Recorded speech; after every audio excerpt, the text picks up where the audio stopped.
screens, it's a plot to drop the IQ. Fighting amongst each other over rumors that don't like you. Prefer us trapped in melancholy with the wood ones of holly. Suggestions that obliterate to camouflage the folly. Attempted mental robbery, executed sloppily. The hypocrisy, this mockery, and walk the talk with me. Put the hands up to touch the Akasha, cause you know deep down there's something bigger than your wallet.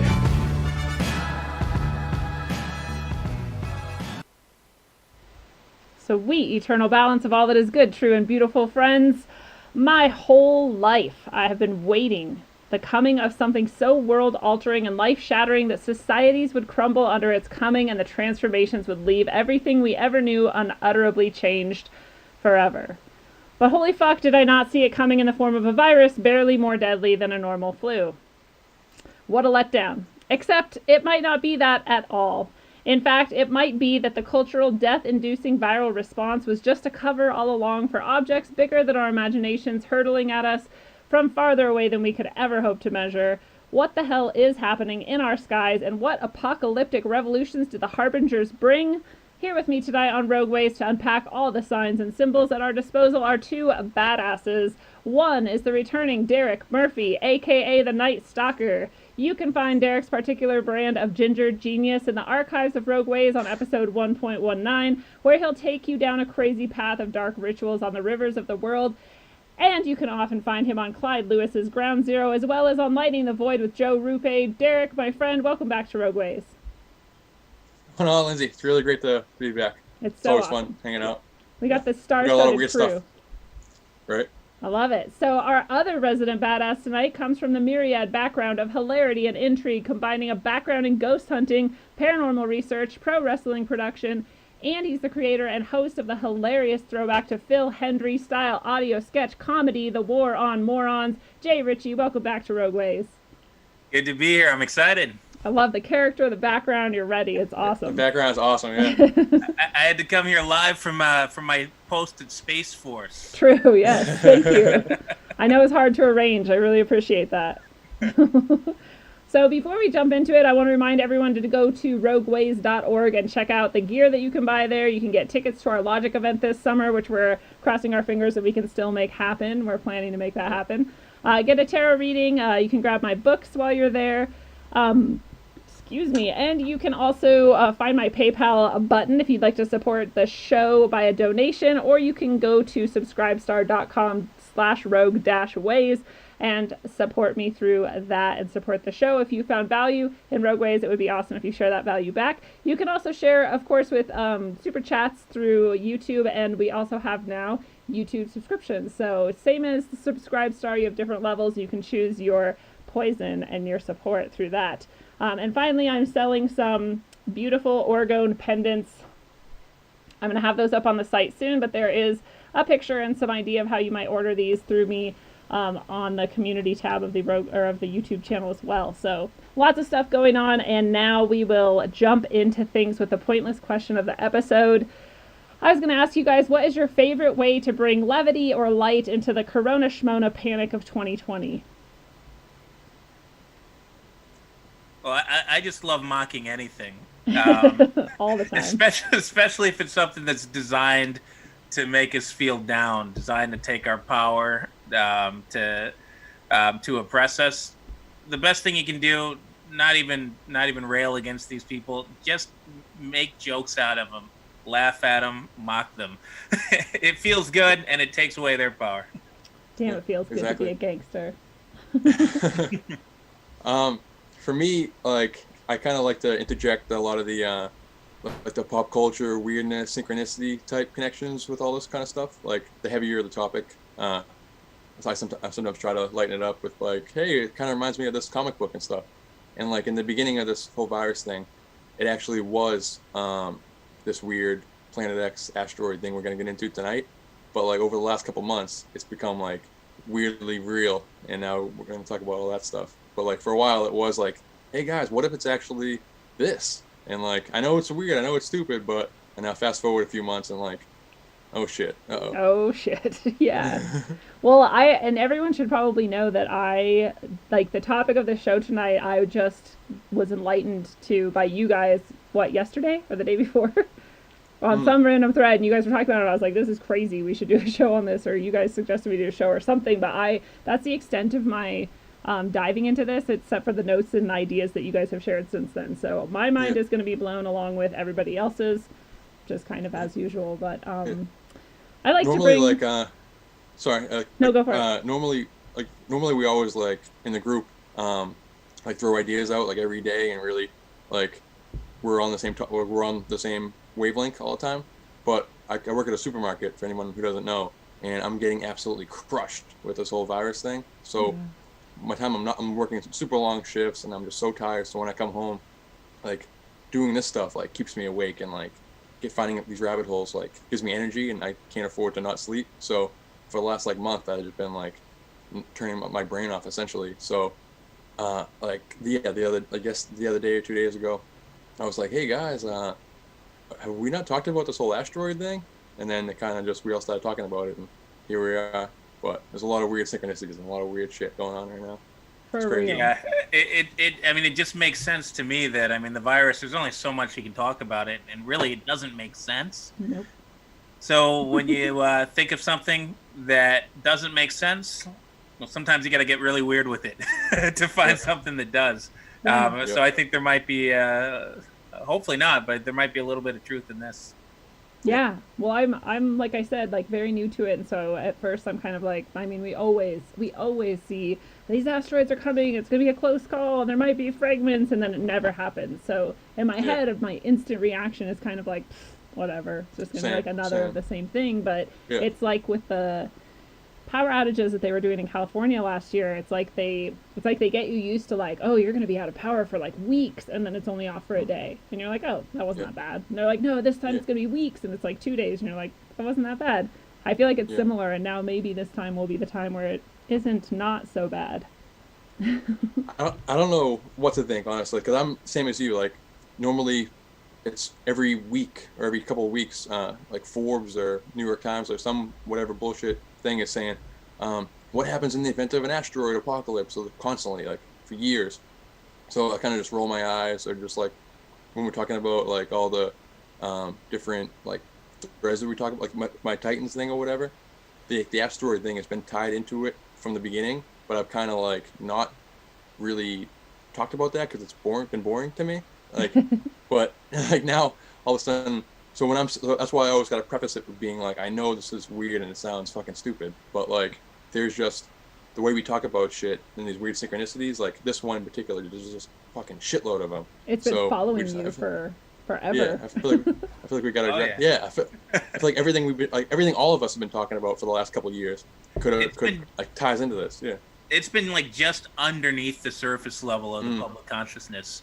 Honestly, going back to the 90s, maybe before, but it's really just been accelerating lately. And, of course, hell, ever since we were a kid and they told us that a comet wiped out the dinosaurs, like who the hell knows? who even knows if there were dinosaurs? But they said that a comet wiped out the dinosaurs. So that's always kind of been in the back of our minds since we were, like, honestly, since I was like 4 or 5 years old. Yeah. Okay, so that's the way the world might end. Yeah. And now we're in a situation that feels apocalyptic. There's been a lot of viruses. There's been a lot of epidemics, pandemics. There's been a lot of these sicknesses, but there's never been an instance when the entire world was locked up in their homes and told that they can't leave. And we've got public figures pushing that narrative every day. We got politicians, and they're saying they're not just saying, okay, yeah, we got to do this for the next 2 weeks. We've got people that are saying, yeah, this might be something we need to do for the next 2 years. Yes. This is something we might need to do indefinitely. And that just doesn't make sense, no matter how bad of it could be the bubonic plague. Eventually, if you stay inside long enough, you can pop your head back out. Yeah. And it doesn't take months or years.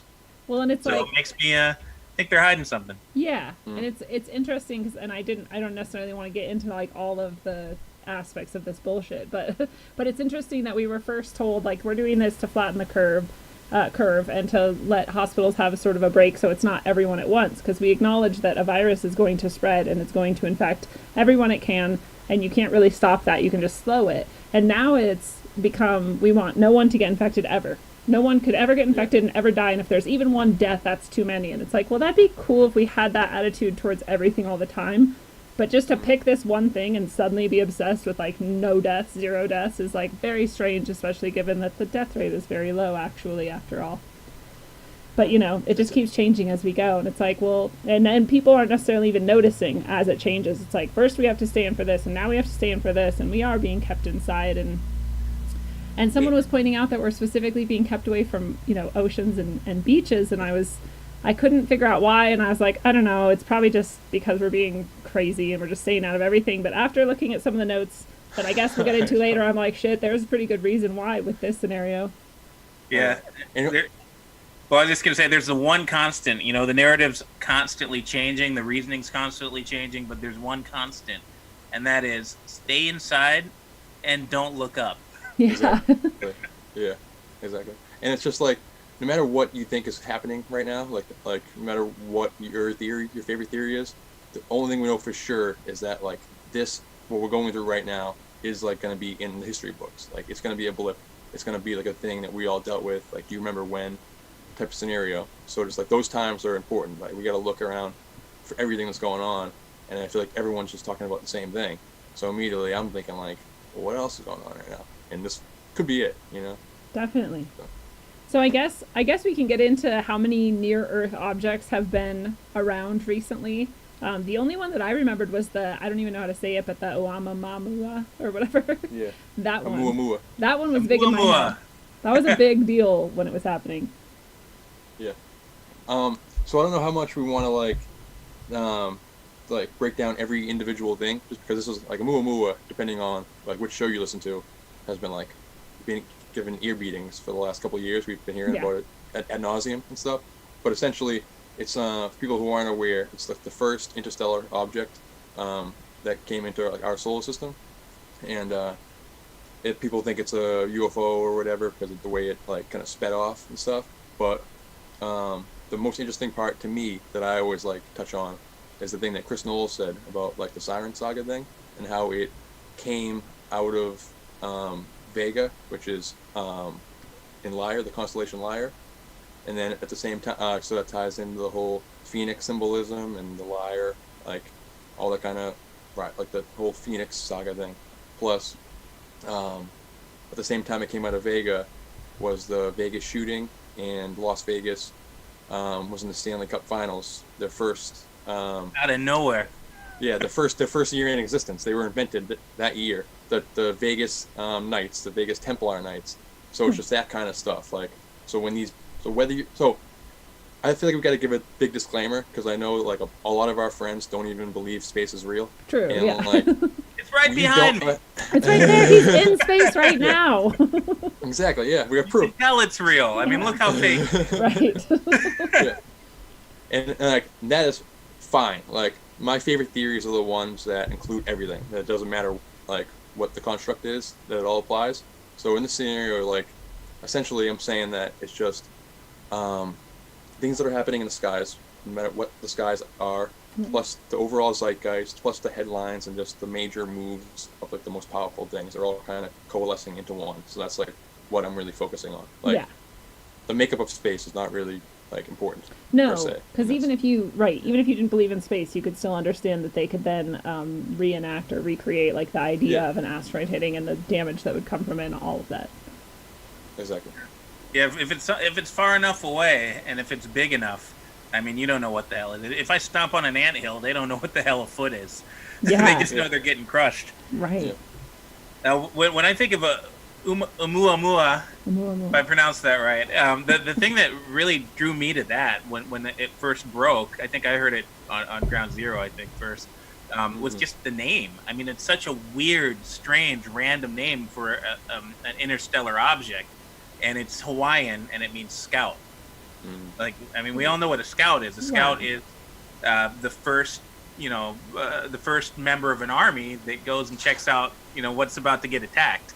So I think that the fact that it's a giant spaceship, it looks like a mothership, and that for some reason they named it this weird, obscure Hawaiian term for scout. Because usually they go with Greek mythology and So that's pretty random. Yeah, like I don't know. I mean, do you guys know if anybody ever gave a reasoning behind that, or just like, oh yeah, I thought it sounded nice. I don't know for sure, but I think it's because Hawaiian Telescope just discovered it, but I'm not sure. So. Like, but still, it's weird that it's Scout. Yeah, the way they pick names is honestly crazy. Like a few months ago, they discovered a bunch of Jupiter moons, and like they said, like in the thing, you can vote for the name, but it has to be a mythical giant. That was the criteria. Like you can pick any name you want of this list of mythical giants. So it's like, what are you guys going for? But like what you just said about the Scout thing, for the last 2 years, that's been the evidence of like, is this mean a UFO invasion is happening? But now like with this whole Planet X thing, like that could be a ship, but also like, is it just the first asteroid of this bombardment of fragments that's about to pummel us? Is that what they mean by Scout? Just like first one through the door. So now it just like it adds another layer to it. You know, it just adds another layer of weirdness.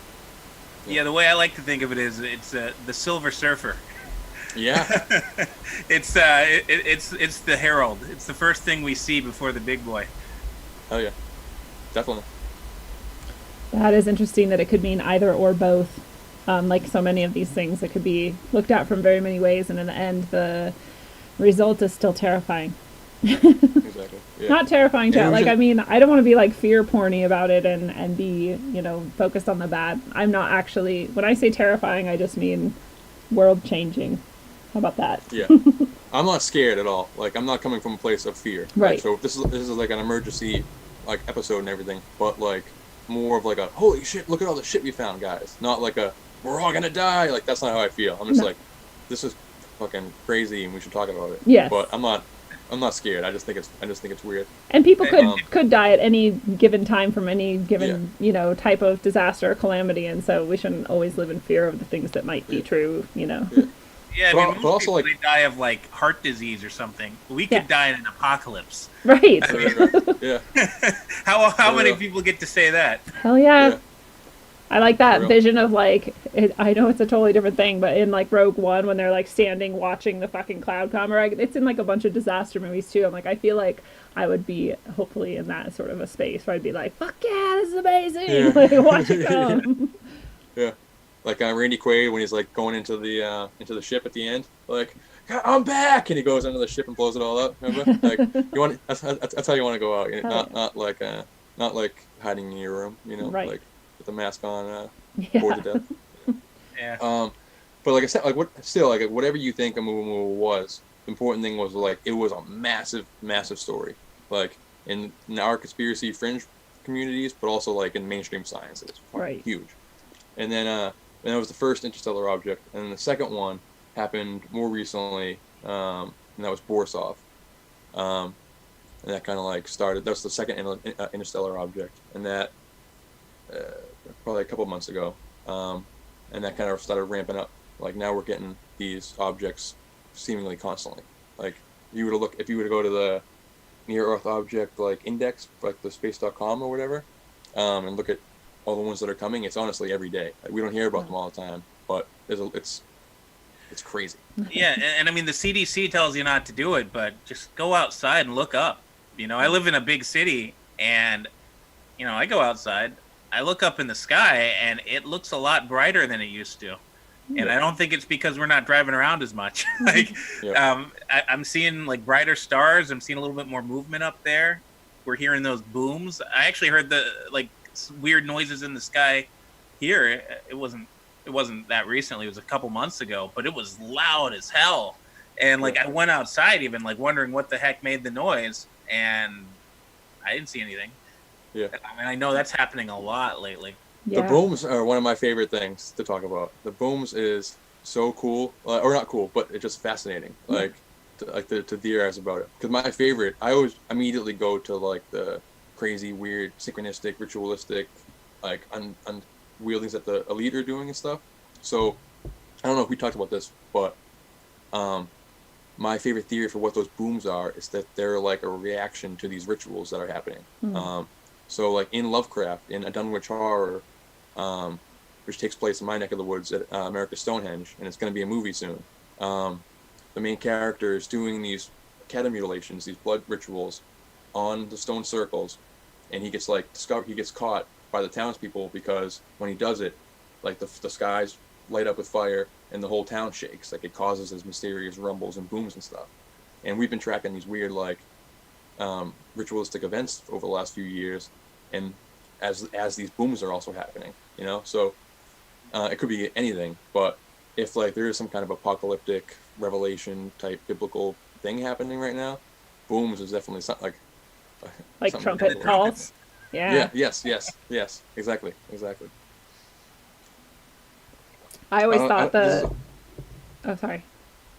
I don't. There's just a lot of notes. I don't know where you want to go, and I don't know where you want to dive into. We could go anywhere. The booms are interesting too, because I wonder if they do have any connection with possibly like smaller bits of fragments of asteroids coming in and making sounds of some kind. But I also, one of my favorite things about the booming sounds and drilling sounds and weird groaning sounds that people hear around the Earth, or that they're deep underground military bases being like created or extended or like tested in or whatever, that kind of stuff too. But I like the idea of what you're saying with like the rituals and something sort of like changing at that time and it creating a boom, because it made me think of like if like an entity or a presence were suddenly coming into this realm or something, like maybe it would come with a boom or whatever. Yeah, just like any kind of like even connected to like terrorist attacks and that kind of stuff. Any kind of like mass ritual or like Super Bowls or sporting events or that kind of mass ritual event. And it could be a reaction, like the Nova Scotia thing that just happened, the shooting. There was like a bunch of, I just saw this a few hours ago. Oh, the like one. Hundreds of seals washed up on the shores of Nova Scotia the next day. So it's like that kind of stuff, like these weird types. That's like a mass shooting is if you're doing it on purpose, could be like a blood ritual. Obviously, like we don't have to get down into all that, but like. And there was fires. That could elicit, and that could elicit a reaction. Same way like rain dances is like the first weather modification. Yeah. Is also an evil side to that, I think. Mm-hmm. So like the deep underground bases, I feel like is the go-to theory for it. So when I talk about the rituals, it's more like an alternative to that. Yeah. But also like rich people, if they know about this shit, they're building bunkers too. Like, you know what I mean? It could both be happening. They're gonna go underground. Like, there was that link we saw a few hours ago how a lot of rich people are flying over to New Zealand because they all own bunkers, underground bunkers in New Zealand. So yeah. And you don't really need to hide underground from a viral outbreak necessarily, especially if you're rich enough for, really good medical care and taking care of yourself and keeping your body healthy. Like, there's no reason to go hide underground. It's a very strange response to a viral outbreak. I'm pretty sure if I got Bill Gates money, I can just stay in my mansion. Yeah. I know. I feel pretty safe staying in my house and getting Uber Eats a couple times a day. Right. I'm pretty sure that somebody with that kind of pull and that kind of money doesn't need to go to New Zealand or underground or Antarctica to try to get safe. Now, they might be going there for another reason. Well, and that kind of territory that they have, too. Like, when Ellen was like, I feel like I'm on house arrest. I'm like, bitch, your fucking property is huge. Like, it's like a zoo. Like, you could go anywhere you want. Shut up. And they probably are, to be honest. That's what you would say if you were doing whatever the fuck you wanted to. You know what I mean? Oh yeah, I hate being home. Like, don't like. It's like she would put the screen in the back like you're doing with space. Yeah. Of her house as she's like out on the beach. Oh guys, it sucks here. Like, true. But a seagull just flies by. There's nobody here. Yeah. I've got it all to myself, like I've always wanted. Must be nice.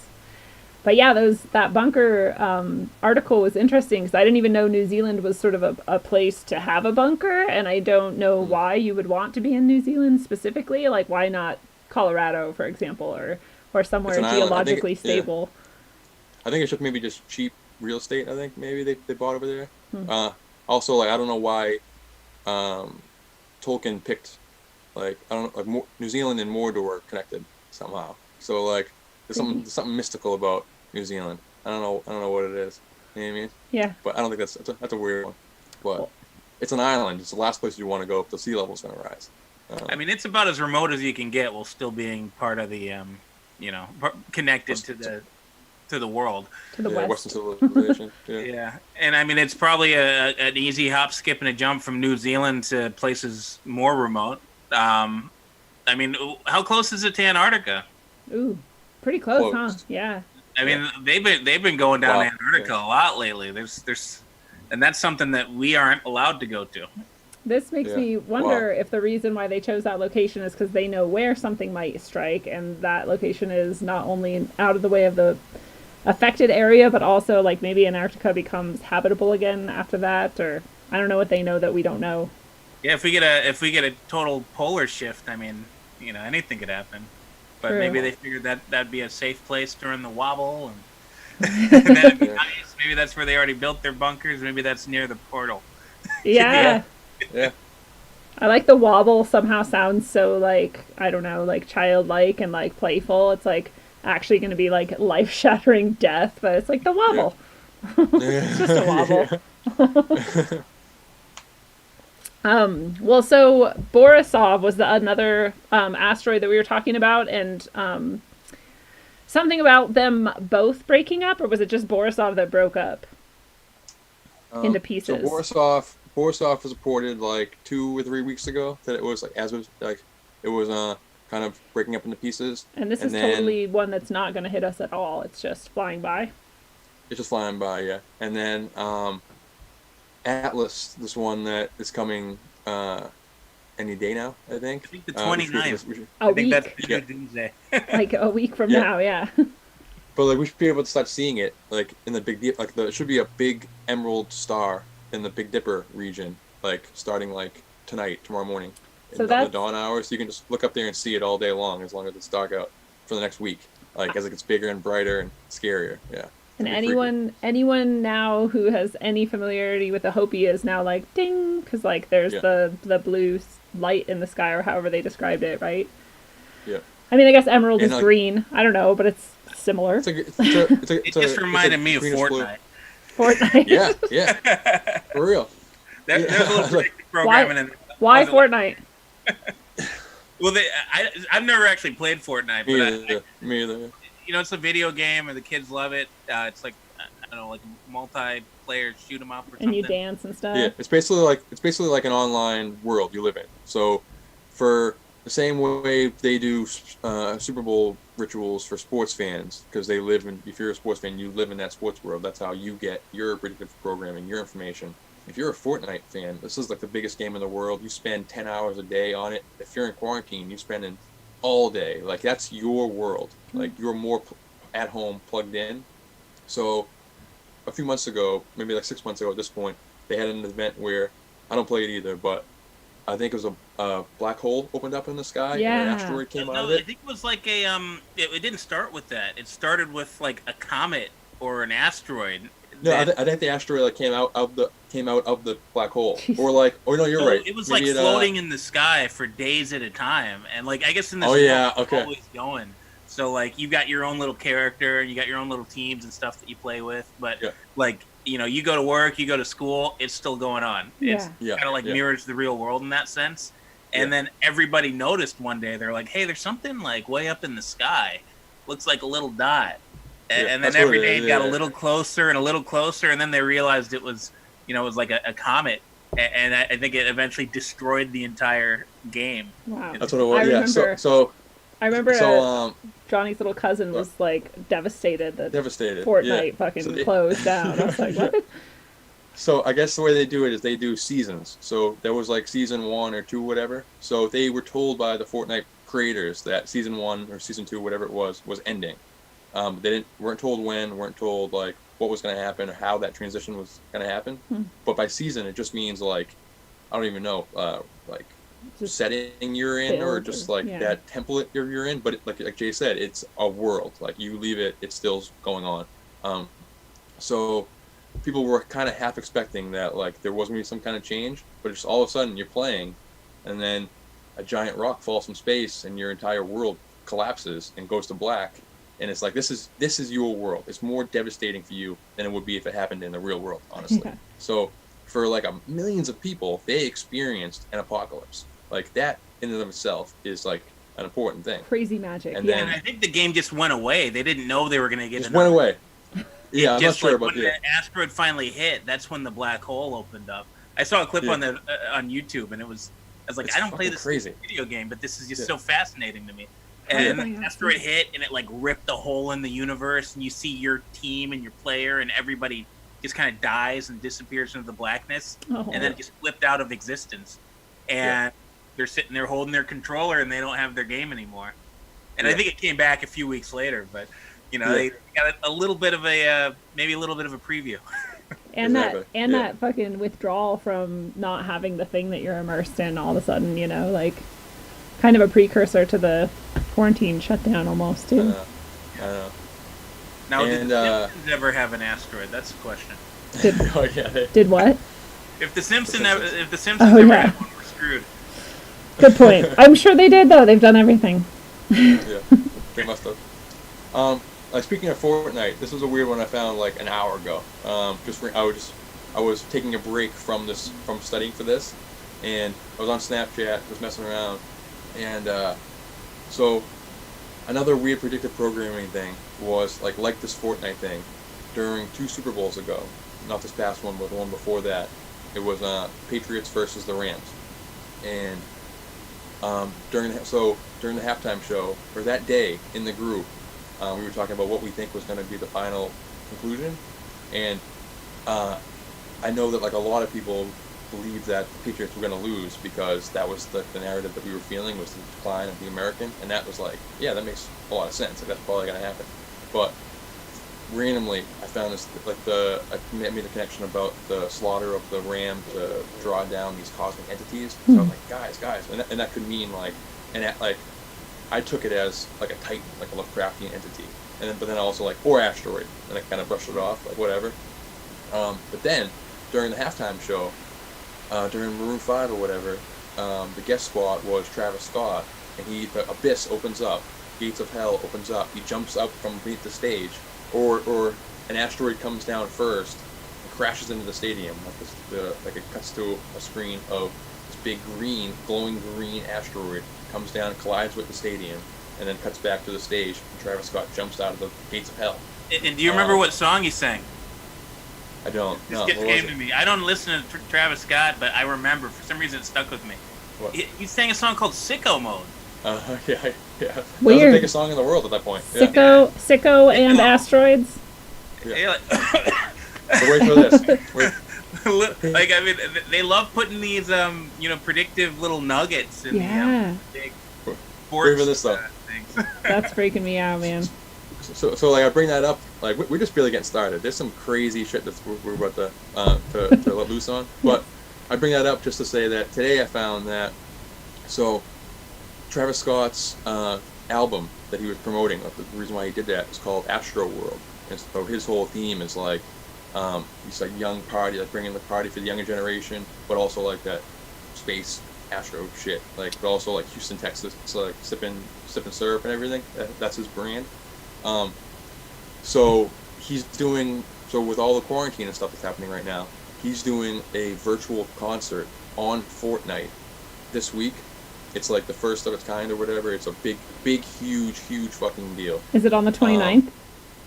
It's close to it. I forget what, I don't think it is, because I would remember that, I think. But it's like soon, happening very soon for people on Fortnite. So different people are doing this. They're like premiering movies or new shows in like Fortnite theaters. So you go to like a drive-in theater in Fortnite and sit in there and watch a screen in the game, and you see like a brand new movie or concert premiering. We're totally living in Black Mirror, aren't we? It's fucking crazy, man. Yeah.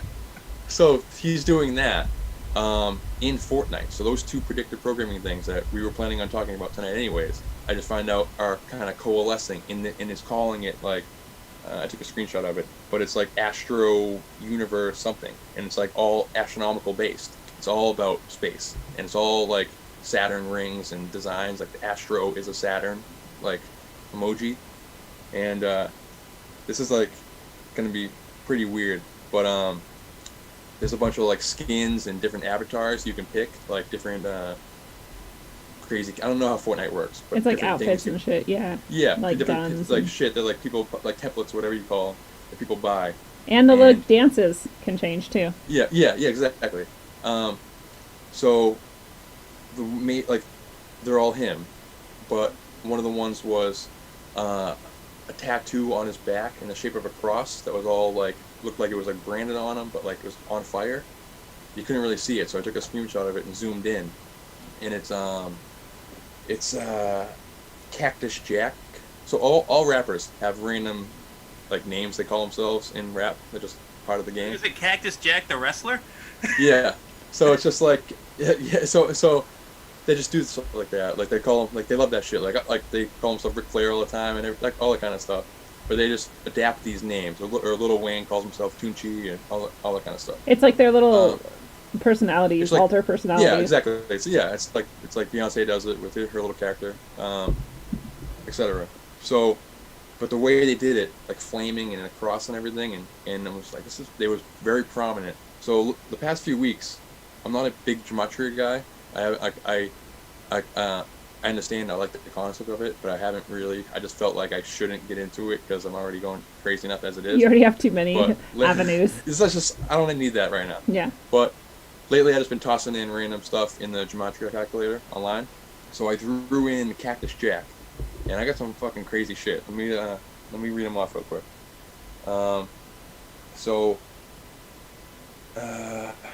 Okay. So if you go to gematrix.com, or if you just search gematria calculator on Google, like the first result will be this, and it just basically will give you the value in like the Hebrew standard simple forms of gematria, and then other matches based on people's searches.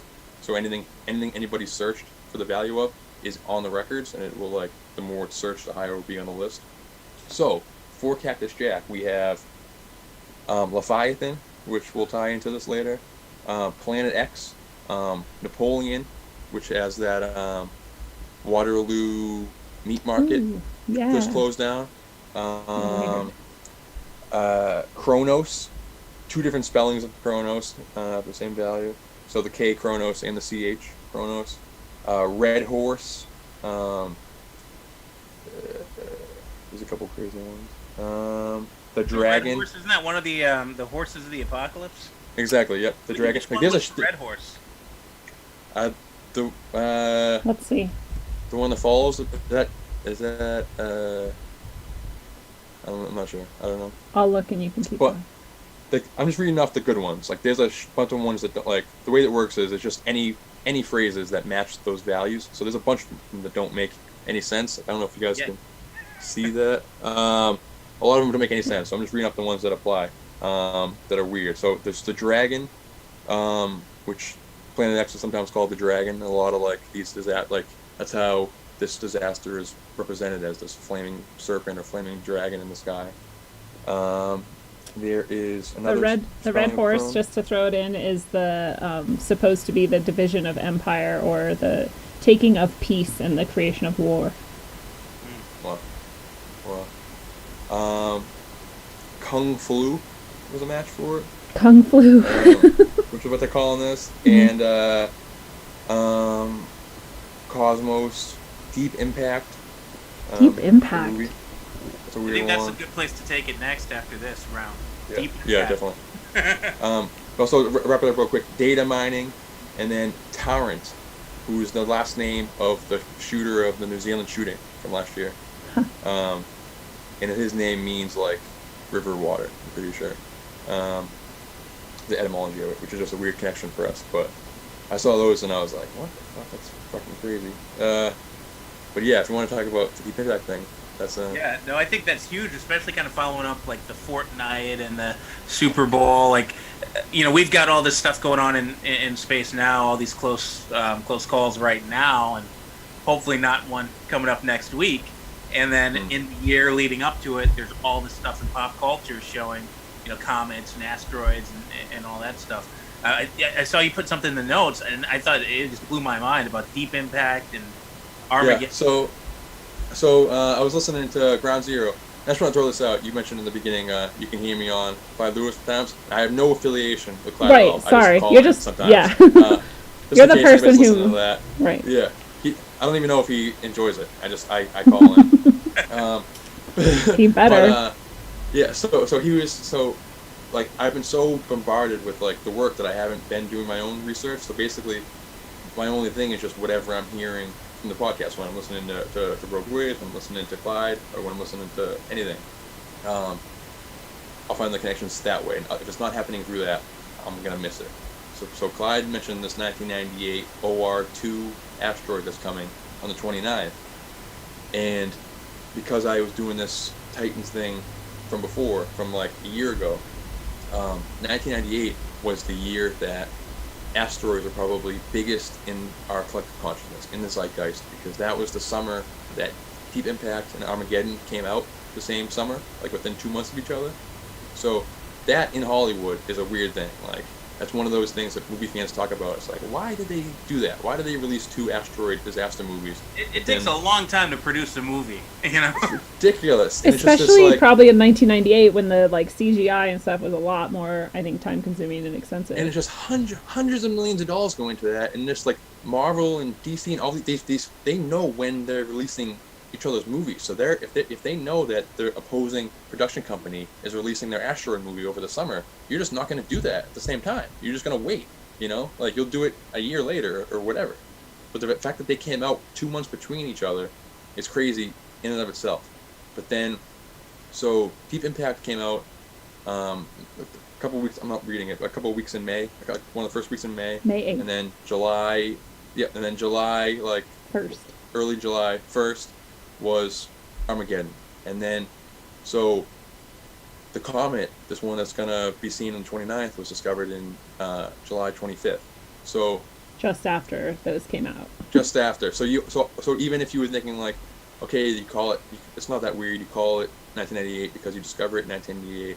There were asteroid movies because they discovered the asteroid, but you start making a movie 2 years before, Yeah. and you release these movies a month before or a couple weeks before you even found out about this asteroid. So that's what's going on. And did they know the trajectory was going to be as close? They didn't know anything about as it. They didn't know it. They didn't know it existed. So they Right. made these 2 movies, and then these movies came out, and then conveniently for Armageddon and Bruce Willis and Ben Affleck, in mainstream science, an asteroid was discovered that might destroy the Earth. Like, they had no idea, apparently, quote unquote, when they were making it. Like, it's pretty weird.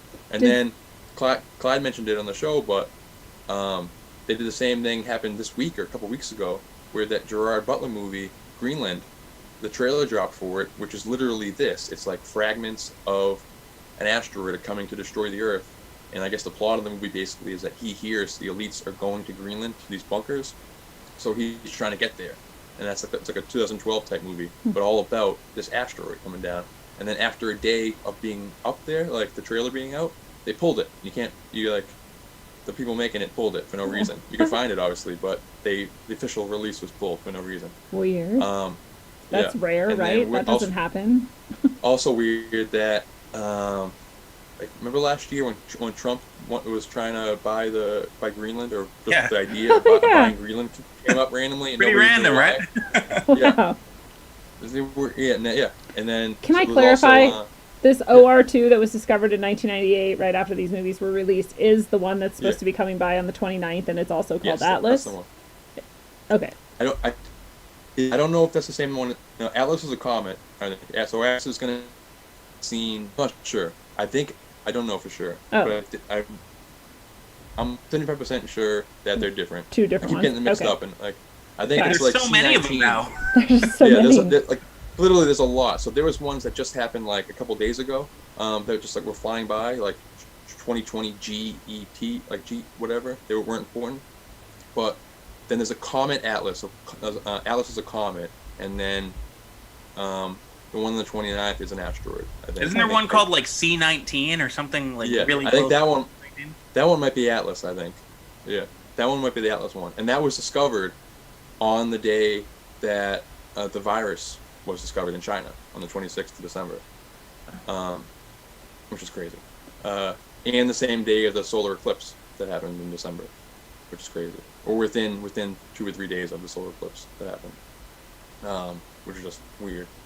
So we should know about that. OR2 is coming by on the 29th, and Atlas is supposed to smash into the sun. But it's passing us. Like, we'll see it this week, I think.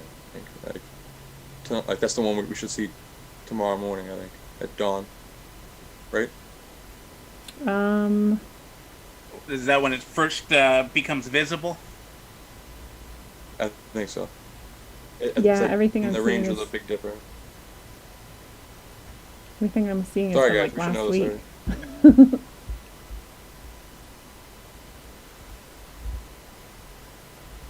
That is interesting. Though. It looks pretty blue as far as greeny blues go. Yeah, I think it's just the idea is just it's like a It's a flyby. giant comet. It's a giant comet that's 5 times bigger than Jupiter. It's like half the size of the sun, and that is just a rare thing. We've never seen anything that big before, and it's just going to be this gigantic green-blue object in the sky. That's like, and the idea it was discovered the same day the virus was discovered on a solar eclipse. And in history, for all of history, pandemics are preceded by these celestial events, like which in particular are comets. Like the Black Plague had a comet that flew by right before it, and it's just so. In the mainstream news, there's articles about how C19 Comet Atlas was like this weird synchronistic corona comet, and then It's smashing right into the there's- sun, and it's gonna maybe Yeah. make like a Corona. corona. Yeah. I don't know if I can believe in a coincidence like that. I mean, could it be causing the symptoms just by being in proximity to it? I mean, I know that some people believe that that's the case, where just by getting close to our atmosphere, it's going to cause. I think they say they cause pneumonias, right? Yeah. So there's like there's the apocalyptic earthly symptoms that we're facing, which it doesn't need to hit us. It just needs to come close enough, and then the whole earth will shake and the whole wobble you were talking about. The wobble. But also like, so yeah. So my favorite like corona related conspiracy, like the pointless question of the episode, has been this link to the actual virus symptoms itself. Yeah, So- that's wild. So there's this video on YouTube. This guy Pinero's Mind, named Don Pinero, and I started watching his videos because he started talking about the Titans. And like, I'm not a big YouTube guy just because I can't really listen when I'm at work. But I randomly I happen to follow this guy. So he starts mentioning that basically it's that Nibiru, Planet X. This is not Atlas. This would be that one on the 29th, or like for the 29th could be a fragment of this Planet X. But essentially, Planet X. Could be the second is a- after Oumuamua or whatever. I can't Huh? say it right. I'm sorry. It could be the second Oumuamua? one. Yeah, Oumuamua was the first, and then this is like the next. You Like know. Planet X Galactus is so in the equation. this would be the Galactus. So we're kind of like skipping all over the notes. It might be confusing for people, like because it's not clear in my head. But basically, there's a giant. So it's the Planet X Nibiru thing that almost everybody knows about. How it's this crazy, this other planet, this mysterious planet with a weird orbit, comes around every once in a while, and it just destroys everything. And it's in the Bible, and it's in every myth. And it just when it comes by, whether it hits us or does a close flyby, or fragments hit, it fucks us up. So, and in this scenario, it's a super dense iron ball that is like dragging with it so many fragments behind it through space as it's like going around the sun, and we can't see it because it's behind the sun. And that has been that's in the Anunnaki Nibiru myth, and also it's in like a lot of other myths that you won't be able to see it till it's like right up on you. But because it's dragging all these things, the increase of near-Earth objects we've been seeing, like this one on the 29th might not be Planet X, or Atlas might not be like Planet X, but they're parts of their like these fragments. So Oumuamua could have been this first fragment, this scout fragment of like a symptom of this bigger thing. But because it's this iron ball, it's releasing this gigantic iron oxide dust cloud, this orange iron oxide dust cloud. So Don Pinero in the video, he like mashed up and cut together a bunch of clips of like people reporting these orange skies. These like orange kingy, like dusty skies, Which we've and then been also- seeing a bit more over Well, time. how many times did you hear about like a pink moon or a red moon or an orange moon before the last couple of years? Right. Orange, red. Yeah. And now there's one of those like every other month. Yeah. It's another special blood moon or something. Right. Yeah, like rust, some rust-colored moon. Yeah, no, you're right. And so he's saying that.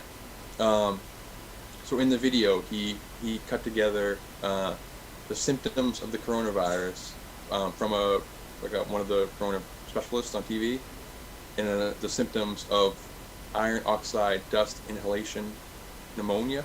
So if you're breathing in this iron oxide dust, it's going to irritate your lungs and give you pneumonia. And those symptoms are word for word exactly the same as corona. Wow. So for anybody who doesn't believe that, like for anyone watching, if my family's watching, I work at a supermarket. I live with someone with a compromised immune system, so I'm taking care of myself. But Yeah. also, this is weird too. So Right. like, Well, either one, you would want to take care of yourself because you're more likely to be able to fight off iron dust pneumonia, the same as you're more likely to fight off corona if you're healthy and you've been taking care of yourself. Exactly. Here's where I start. Well, I don't want to interrupt, but just to jump in really quick. I mean, that theory makes a lot more sense than the idea that some dude in China ate a bat and done somebody, and then all of a sudden it's worldwide. And when it first started rolling out, just because in my day job, my boss was like obsessed with the corona map. Every day he'd pull up the corona map and he'd just be like, "Oh man, look at that! 13,000 cases now in China. It's coming." And like every day, like we'd think it was like a sales meeting or something. He's like, "Look, I need everybody to come in here. I got to show you something." And then he'd turn on his TV, corona map. "Oh, look at that, man! They got 2,000 people dead in Italy now. It's coming." It's coming. I started looking at this map too because I started getting some weird vibes from the whole situation. And what I was looking at, it was not, how many people in Spain have it or how many people in England or China or whatever. What I was looking at is where are the most remote places, and because you can look at it by country, and you can pull up Tasmania, and then people have it there. You can pull up Madagascar. You pull up the Falkland Islands. Anywhere you can conceive of, no matter how remote it is, and then somehow they've got instances of coronavirus. Like, I don't think that some dude in China, in Wuhan, no matter how close they are to the bioweapons lab, I don't think they've got somebody that's going to go to every single corner of the earth to where remote Amazonian tribesmen that have no connection to anywhere else are getting overwhelmed by this disease that apparently you can't catch if you got a 6-foot radius of people. But if there's a massive event going on in our skies, like you're talking about, Derek, I mean, you can't necessarily hide from that unless you're underground or maybe in New Zealand. That's a fantastic point. And like there is a big contingency saying that it's tough. Like we don't even know. People are fighting still. Like, is it a virus? Is it a bioweapon? Is it just something we would get every year and it's blown out of proportion? Like we can't even wrap our heads around what it is. But if the option is open that it's not a virus, then this is as likely, if not more likely than any. Like one of the weirdest ones I saw that a month ago was, and I'm into the whole river thing and stuff.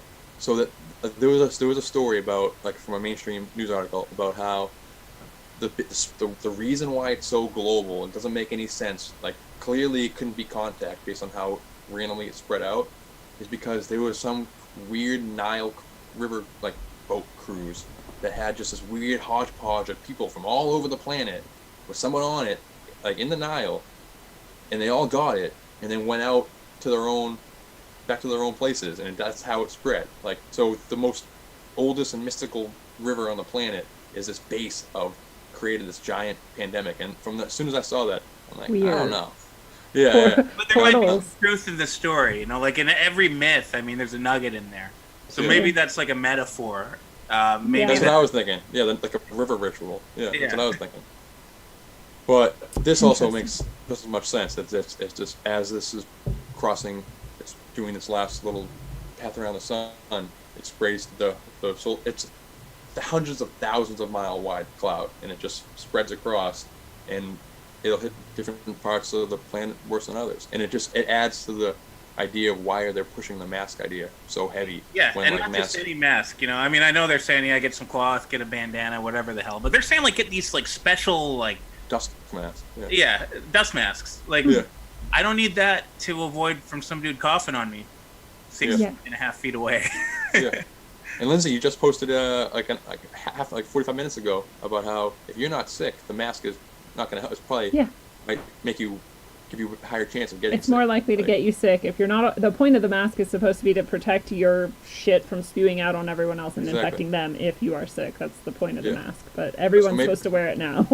But then the other thing is like, and this is what's really weird, and it's kind of like a clash of the two theories or the two ideas or the multiple ideas is like you see the people that are getting busted for like leaving their house, like the guy that tried to go surfing by himself at the beach, or the guy that took his kid out to play t-ball. I saw them dragging some guy off a city bus in Philly the other day, and every time I see one of these, there's like 10 plus cops. None of them are wearing masks or gloves or any of the other shit that they tell us to have. So, I mean, if they're that concerned, why are they amassing in groups and why aren't they protecting themselves? It's very strange. It's very hypocritical. And why do we all know? Why do we all know those stories though? Like, I know we're in the same group, but like those three things that you just referenced, a lot of people have heard of those. So like. They also could be planting those stories to be like, don't leave because this is what happens when you leave. Right. You know what I mean? Like, I live in Mass. I work at a supermarket, and it's like not strict here. Mass is like the second or third most case counts, and the death toll is skyrocketed. I'm in the highest county death toll in a city, on the edges of a city, and it's like my life is the same. Like it's just I'm working harder and more. But other than that, like. I haven't shopped during the day. Like I doing all my shopping like at night and stuff. So I'm not feeling any fear about driving around. I'm not like I'm not wearing masks when I'm going to places. Like so when I see those videos where people get pulled off buses and stuff, I'm just like, what? Is that really happening? That's not what's happening to me. And right. Like, I'm not in bumfuck wherever. I'm like in Boston. Well, think about how many homeless people there are, in this country, especially. Yeah. A city like, I don't know what it's like up in Boston in the wintertime, but I imagine you get plenty of homeless people. Yeah. And I mean, down here, I'm in Tampa. I mean, year round. But like, I know in places like New York, LA, San Francisco, I mean, we're talking tens of thousands, if not maybe even millions of people that don't have a home to shelter in place in. And you don't see piles of dead bodies, but you also don't see them like rounded up and put in camps. No. And you don't hear about the emergency room being suddenly flooded with a bunch of homeless people, and you don't hear about a bunch of homeless people suddenly dying. Like it's very inconsistent. Yeah. So it seems like what they really want is just for us all to have masks on our bodies and in to case stay home. And it doesn't even need to be. It doesn't need to be like dust from the symptoms being caused by this iron oxide dust is admittedly very weird, but even if that's not the case, if something hits us, we're gonna need a dust mask. True. You know what I mean? Like, so if they know there's something coming. What's weird to me is that when I think about dust flying through space hitting the planet, I think about we have all these like planetary shields or whatever. Like we've got like magnetic layers and ozone layers, and like isn't some of that going to block this dust? But then I was thinking, well, I wonder if the symptoms or the effects could be caused by like electromagnetic effects of something flying by too, like maybe it's producing, maybe the earth is like off-gassing iron because of that or something. It could be something like that too, maybe. No, it definitely could be. And also definitely, but like so the sun just had a crazy coronal mass ejection within the last week, and it like A, coronal, B, it like fucked up our magnetic field, which would allow anything to enter. So like with the Planet X Nibiru stuff, I don't know what it is. I don't have a strong belief. So we're not sure if it's a rock, if it's some kind of biblical something, or like a ship. Like the Anunnaki, ancient aliens people believe it's the Anunnaki coming back in a ship. Like so if you were having this process and you need to penetrate here or whatever, and you have like this crazy high-tech power, you're gonna do some kind of solar flare, some kind of something to. You're gonna be able to manipulate nature. Exactly. Yes. So Nibiru, I mean, that's so, because I remember like when I first heard about this, I was a kid. I think I used to listen to Art Bell, in the middle of the night, probably like a lot of us. But I remember he had Zecharia Sitchin on one day, and he was the guy that really popularized this idea, and it really resonated with me. So basically, it was like the first like iteration of like ancient aliens type stuff that I heard about. So basically, the theory on this is Nibiru is a gigantic, massive planet, like bigger than Jupiter. It's a massive planet, and it's got a very, very wide elliptical orbit to where it'll come by our neighborhood. I want to say it's every 3,600 years. Yeah. So, they weren't exactly chronicling a lot of history 3,600 years ago, and they certainly weren't 7,200 years ago, at least none that survived. And they don't say it crashes into us. They say that but it gets really, really close to our orbit, and it gets so close because it's so massive that it just really screws stuff up for us. So it flips our poles. It throws us off our orbit a little bit. It'll, cause all kinds of horrible ecological disasters. And the kicker is, apparently this is where the ancient aliens that they speak of, they live there. Yeah. So the Anunnaki aliens, they live on Nibiru, and they only get to pop around here when it's in the neighborhood. So basically, they harvested, or they use human beings. They might have even seeded us, according to the theory, and they use us for resources. We're like those sheep that the Vikings left on islands, so that when they came back, they could have more. Exactly. So, maybe they can monitor us from far away. Maybe they can't. You got to figure if they're that far away, then it takes that long to come back around. Sometimes we just kind of grow in the petri dish. But when they do come around, it's hell for us because they enslave us and they take from us what they want. And what they want is gold. Which is why they say that we love gold so much. And isn't there something weird that just happened with gold?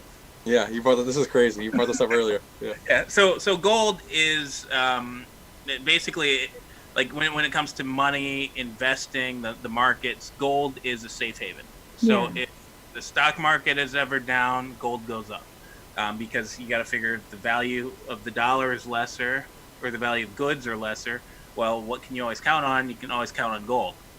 Well, when this whole virus thing really took off, it was right around mid-March.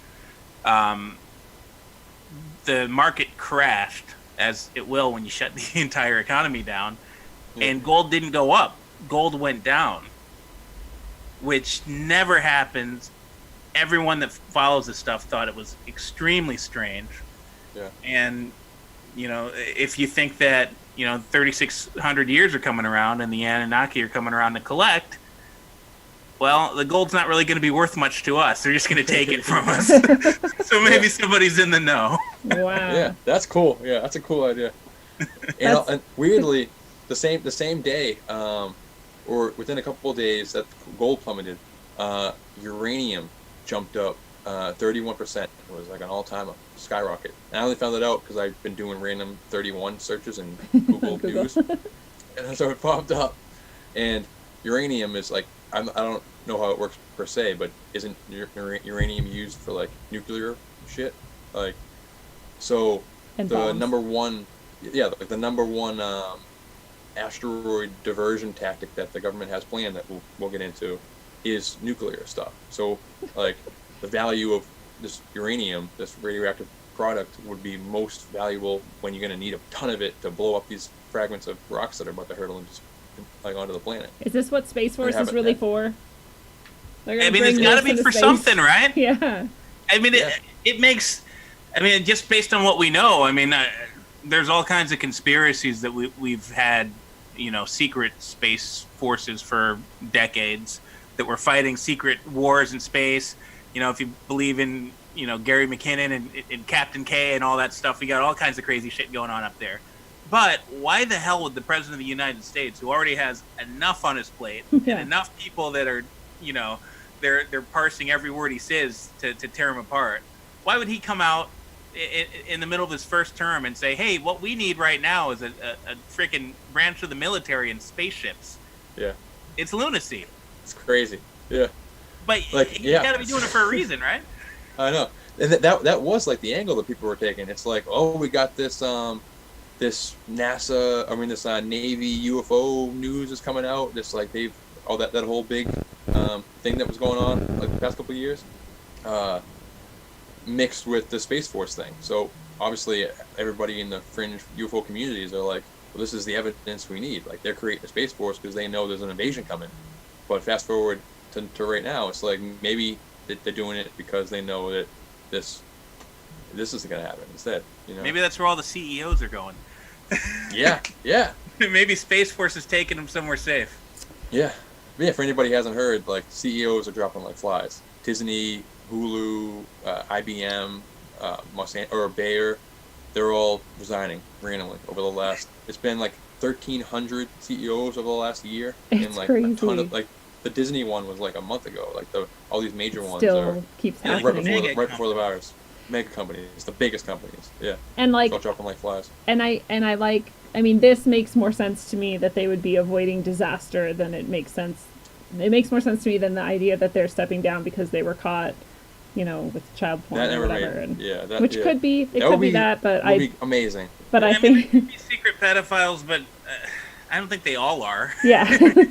I mean, a lot of them are, but yeah, I mean, if that's a lot of people to be like secretly caught and asked to step down in some like face-saving way for some reason instead of just If they're really good guys that were taking them down, at some point they wouldn't let them just do it all in secret. right. That's why I'm like, yeah. why is it all? Be like, you know what? We're gonna make an example out of you. No, We're no, gonna no. destroy Yeah, exactly. you. It's Yeah. not. You Yeah. know what, Hillary? You've been raping and girls, and we absolutely hate you. But you can wear an But- ankle monitor. You can go wherever the hell you want. You can have all your millions of dollars. But you know, And we don't want to ruin your image. We'll Yeah. keep it to ourselves. Right. We're just going to privately, secretly arrest you. It's not going to even mean anything. Right. Like, it doesn't make any sense. No, this makes way more sense that they know something because they're in the know, they're up there and they're in the elite, they have power and they understand these signs and symbols that are passed around and then they flee. maybe all the secret societies. I mean, maybe they trace back to the last time this happened. I mean, why That'd do they be need to wild. be in secret? Why do they need to have initiations and rites and stages and stages and stages in a very small group of people that are trusted to have whatever this secret knowledge is? Well, because maybe it's literally world shattering. And I mean, there'd be a reason that if there was a gigantic space planet that was about to ruin our civilization or an asteroid coming or whatever the hell it is. I mean, the movie showed us why they wouldn't tell us. They'd want us to stay at home. They'd want us to enjoy our families. They'd want us to stay out of the way. They'd do whatever they could to save themselves. But I mean, if they told us it was going to happen and it was inevitable, I mean, there'd be, or at least they'd fear that because they think so poorly of us. Or You know, if it is chaotic. if it is like, space alien whatever, people's coming back to harvest all of the good humans that they've been leaving on the island for their return trip, then maybe their secret societies knew about that and they're kind of here to like get us all ready for the capture and then they get to sort of stay behind in the paradise. Like, or maybe they just know the signs. They know when they're coming, and they know there's only so much room underneath the planet. Or there's only so much room on their ships, and if you hide well enough, you won't get taken. Right. So since the last time like I've been on, we talked about the river portal idea, like way back in the day. My biggest thing has been like this Titans thing and the collapse of the ley line portal grid and the return of the old ones, the old gods, the Titans, these Lovecraftian ancient ones. That's what's in the zeitgeist that I've noticed for a while. Pro sports, movies, it's everywhere. So, like, and I didn't even really make this connection until recently, but like, if it's Planet X, Anunnaki, I've been thinking about old gods as like these Lovecraftian monsters, but perhaps it's old gods as in Anunnaki old gods, like, are coming back.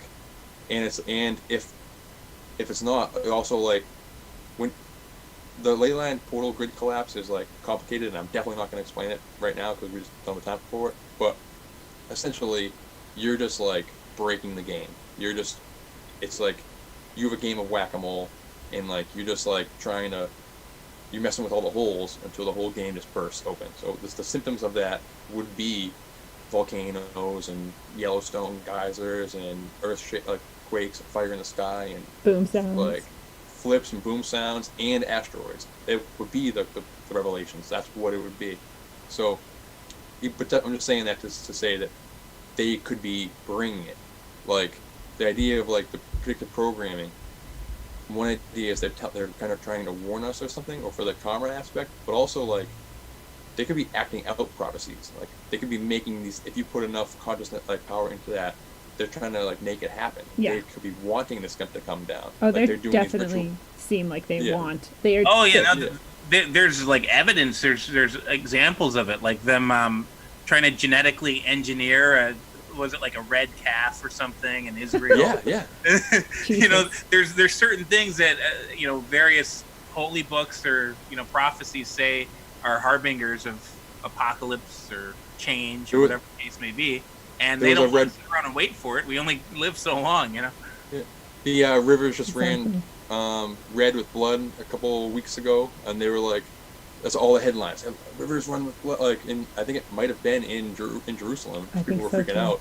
And then in the way bottom of the article, but don't worry, it was just a crazy thing at some ink place, ink factory along the river. Just like, oh, it's an accident. Some rich guy owns it. You know what I mean? It doesn't matter. Like, they're not waiting for these like acts of God to happen per se. It could be like they're forming them in the zeitgeist so that our collective consciousness does it for and we don't really know how the prophecy came about in the first place. I mean, half of that, you know, biblical stuff, the guys were, you know, high on whatever the hell they were on, and they were just having visions. So they were trying to interpret the ideas of some madman from, you know, 2 millennia ago. It's like if I like take a heroic dose and then journal about it, and like 1,000 years from now, they're like, shit is crazy.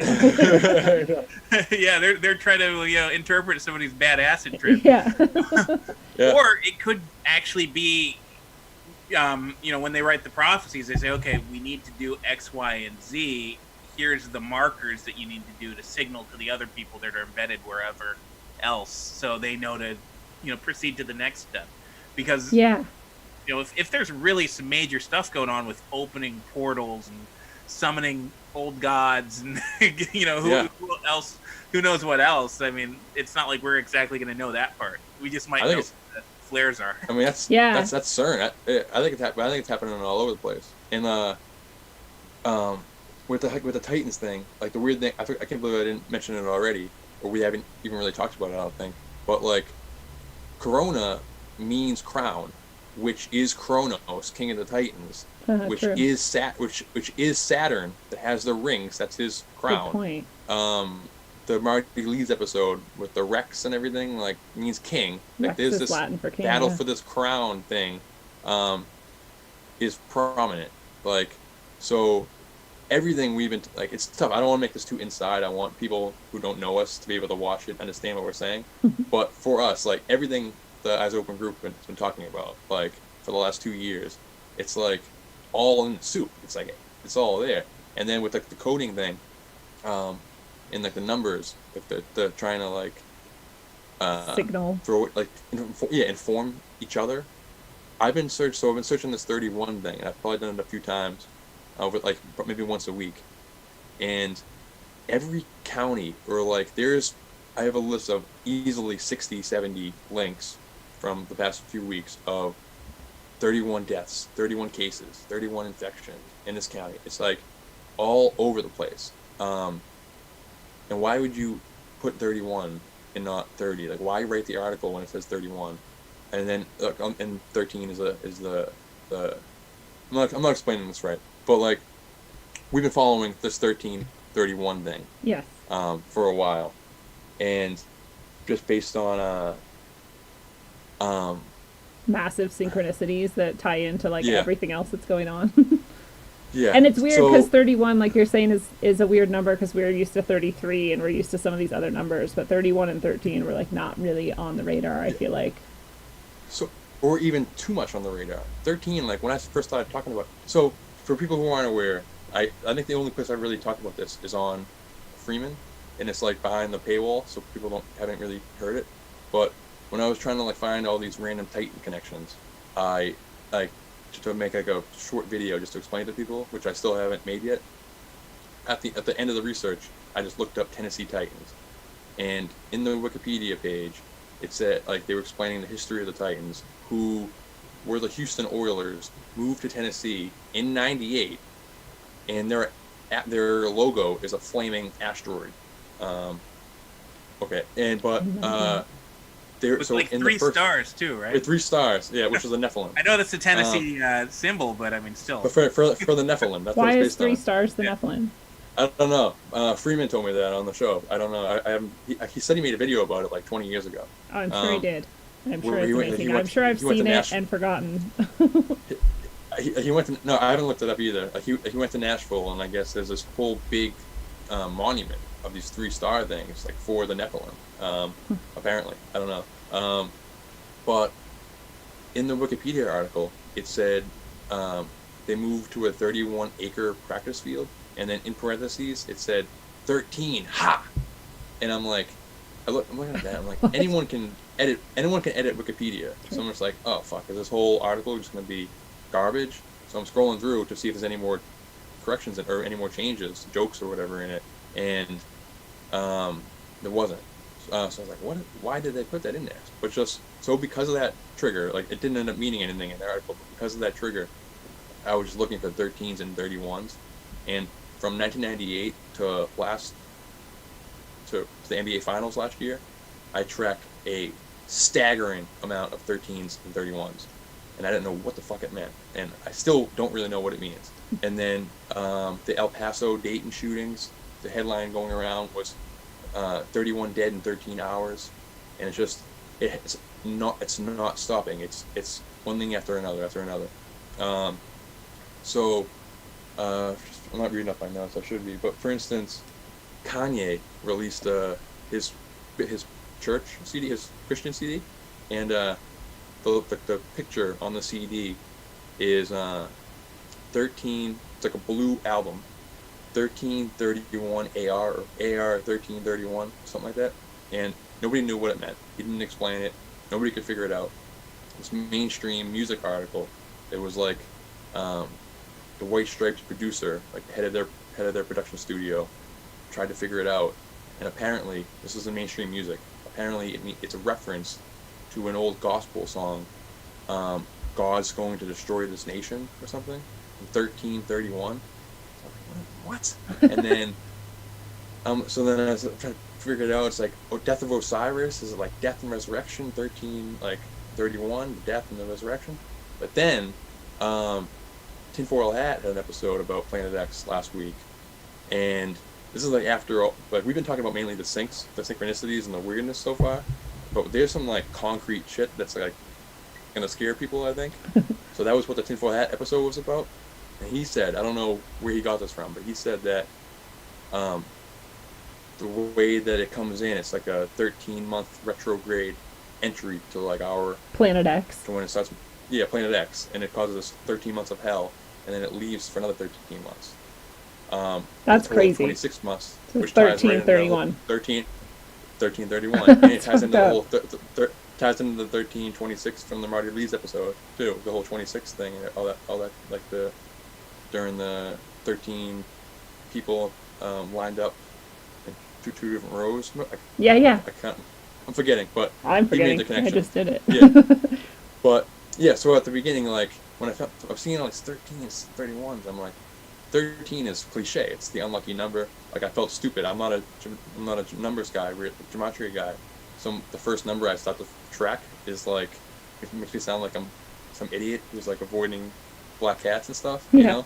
But it's like, I don't know. I'm rambling, so I'm gonna stop. But like, there's something there. I don't know what it is. But Yeah, me either. Yeah. Maybe it's a combination they need to dial down at the the bunker 1531. in New Zealand to open up the Stargate. Maybe. Go away from here. Well, what is the Vicar of Christ 1331?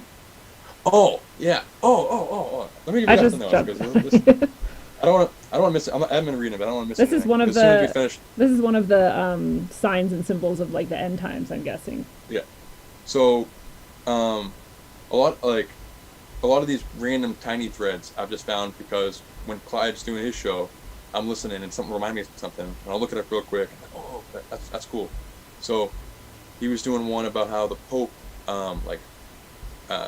is no longer the vicar of Christ. He like stepped down, or he's doing something where he is no longer holding the title of vicar of Christ. Yeah, it's like a title that popes have used for centuries. Forever. Yeah. And also the hat, like the goofy big fish looking right? hat yeah. that the popes always wear. He stopped wearing that too. Yeah. Oh. So people take that and that seems significant. Yeah, like the and real he's Bible the Black people. Pope. Huh? And he's the Black Pope. He's the face, I think, and then the Black Pope is the one that's really calling the shots under the scene. He's the last Pope. He's I thought a Black Pope was just a Jesuit Pope, and he's the first Jesuit Pope. I think it's the Black Pope's Jesuit, and he's the first white Pope that's Jesuit. So now we have two Jesuit popes. So he's a white Black Pope.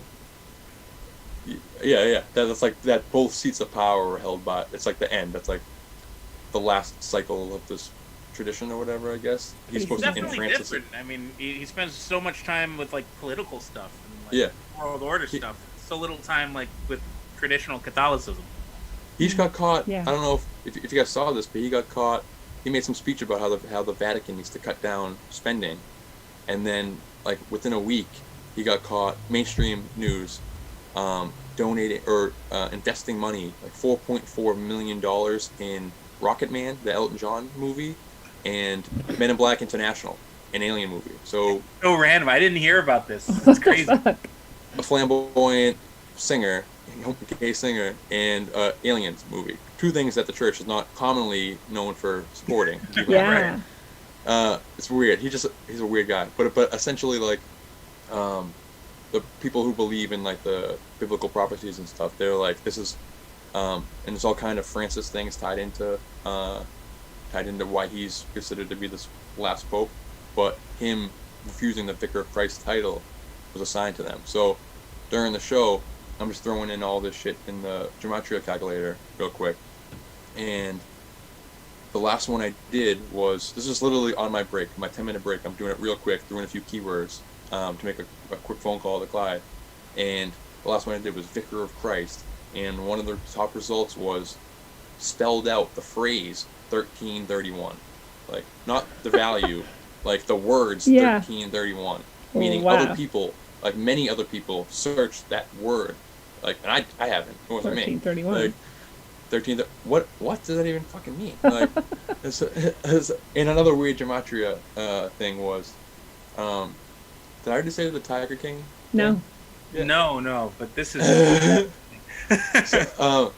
So other than the virus, like other than Corona, the number one zeitgeist thing, like 2 weeks ago, and still kind of right now, was Tiger King. Everyone was watching Tiger King, or everyone was like knew about it. And then the tiger got the virus. Yeah. Like, and they tested the tiger for the virus. They don't have tests for people. They're testing tigers at the zoo. So whether you believe that or not, all that matters is just like that's what people are talking about, thinking about. Yeah. So I put that in. I put Tiger King in the gematria calculator, and like the second result was Borisov, and this is the same day that Borisov, the article that Borisov was breaking up in the solar system. Asteroid. And I just like, there's just a I don't know. I don't know what it means. It's just all melding together into this weird soup of weirdness. Well, it's like it's each almost of like these Bible code. Yeah. Yes. You know, like and nobody's ever, at least as far as my knowledge, last I looked into it, nobody's ever predicted the future with Bible code. But you see a whole lot of synchronicities about the past, and you see things intersecting, that happened around the same time or that were connected in some way. Yeah. Makes you wonder if it's all just planned out, and these things are like little bursts of energy to keep the ball rolling for whatever shit they've got in store, Or maybe we're in, we're in the simulation, and we're about to go to chapter 2. Yeah. And that's what the comment is. We're the Fortnite. And then our real selves will stop for a minute and be like, "Whew, this game is intense," and then dive back in.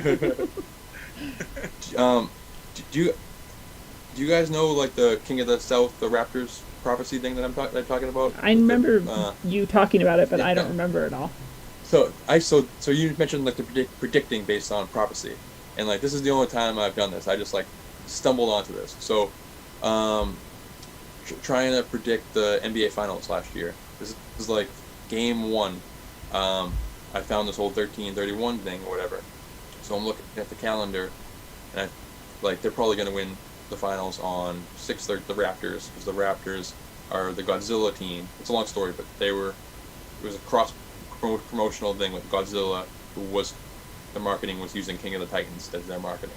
So they were the Titan team. So I'm like, they're probably going to win on 6/13. Toronto's called the 6, etc. It was etc. etc. And then I found this prophecy called the King of the South versus the King of the North, where it's like usually represented as the nations north and south of Israel and or Jerusalem, and how this like prophet will go to the glorious land, and it's just this weird thing that people interpret at the start of Revelations, and then the seals start to open up and the shit ramps up and shit happens. So I'm like, maybe it could be north and south of America. So under the sports prism, Toronto was the first non-United States team to win the NBA Finals on 6/13. Canada north of America, and then 13 days before that was the first Mexican heavyweight boxing champion of all time on 6/1. And both of those are massive underdogs. Like massive. Like you would have. We spoke about we spoke about the Vegas Golden Knights earlier. Them getting in the Stanley Cup and how completely ridiculous that was. Like you would have made a whole bunch of money betting on Toronto to win the NBA Finals going into the NBA season, and a lot of crazy stuff had to fall in place for that to happen.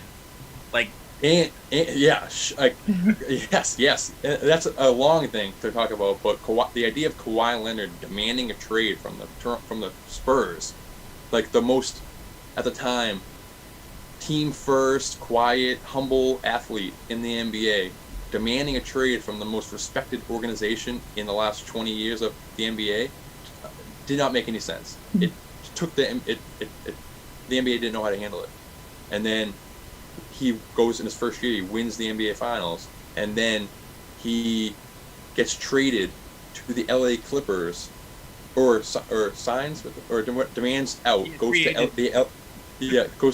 the LA Clippers within 30 minutes of the LA huge earthquake that was all about the China Lake earthquake or whatever, and all the headlines were Kawhi shakes the NBA world. Kawhi shakes the NBA world. So he's the king of the South, or the king of the North. And like in that prophecy, he travels, like in the Bible, it says he travels to the glorious land. And they were playing the Warriors, who have jerseys called the Land. And there's just a lot of shit like that. So it's like, that's what I mean. What's what I mean? They're acting these things out in these massive zeitgeist type things in order to make. Because it's not like ancient prophecy was talking about like basketball. It's that they're recreating these stories, just like they do with mythology and they were 2,000 years ago or whenever it was. These guys were looking into the future. They didn't know what the hell they were watching. They were watching Sports Center. They were like, I don't know, dude. Like some guy went to some place. It was crazy. You wouldn't believe how tall this motherfucker was. Yeah, there were giants everywhere. There were giants roaming the streets, mating with women. Now we know where the giants come from. This all makes sense. I seriously was in an old house the other day, and like the counters were like so low. I was like, this is weird because I'm short now, but these are low for me. So we definitely get smaller and smaller. And weirdly, bigger. I gotta find this meme. But I don't think I'm gonna describe it. But the last 3 times that there was been a sports season canceled, 3 different, like the NFL, MLB, and now the NBA. The year before, in each respective sport, Toronto won the championship that year. So it's their signal. The Blue Jays. Yeah, baseball in '94. Yeah. That was like the first time baseball didn't have a season. Why? Why was that? I didn't know this ever even happened before. What were the other reasons? And then the NHL was a lockout, I think, right? Yeah. Well, Toronto hasn't won the NHL since the '60s. What was it? It was the '60s then. What was it? I don't know, but I know it was the case in baseball. Yeah, I'll find it. But yeah, that was weird to me. So I thought this was the first time sports had ever stopped. It's the first time they've all stopped. Yeah, it's the first time like this. Yeah. And First that's time how I knew Disney World was shut down. something was afoot, and it was more than a virus. It was when Vince McMahon decided not to hold WrestleMania in You're front like, of 65, 70,000 people. Because that man, somebody fell from the ceiling and died in the middle of the pay-per-view. And he was like, all right, next Keep match. going. Yeah. Good point. For real. And that's true. Like the day that it really popped off and the day the supermarket shelves emptied out was the day that the NBA canceled the season. And that was the day that Tom Hanks got the virus. And then that was 3/11, 3/1. And then 3/13, Friday the 13th, was the day Trump made the announcement. And that's what, like, state of emergency, that's when everything, like, started locking down and everything. And, I don't know. It's not a coincidence, I don't think. No. Yeah. I mean, for so many things to ring with each other and rhyme with each other. I mean, it's almost like and I always think this, it's too much to orchestrate.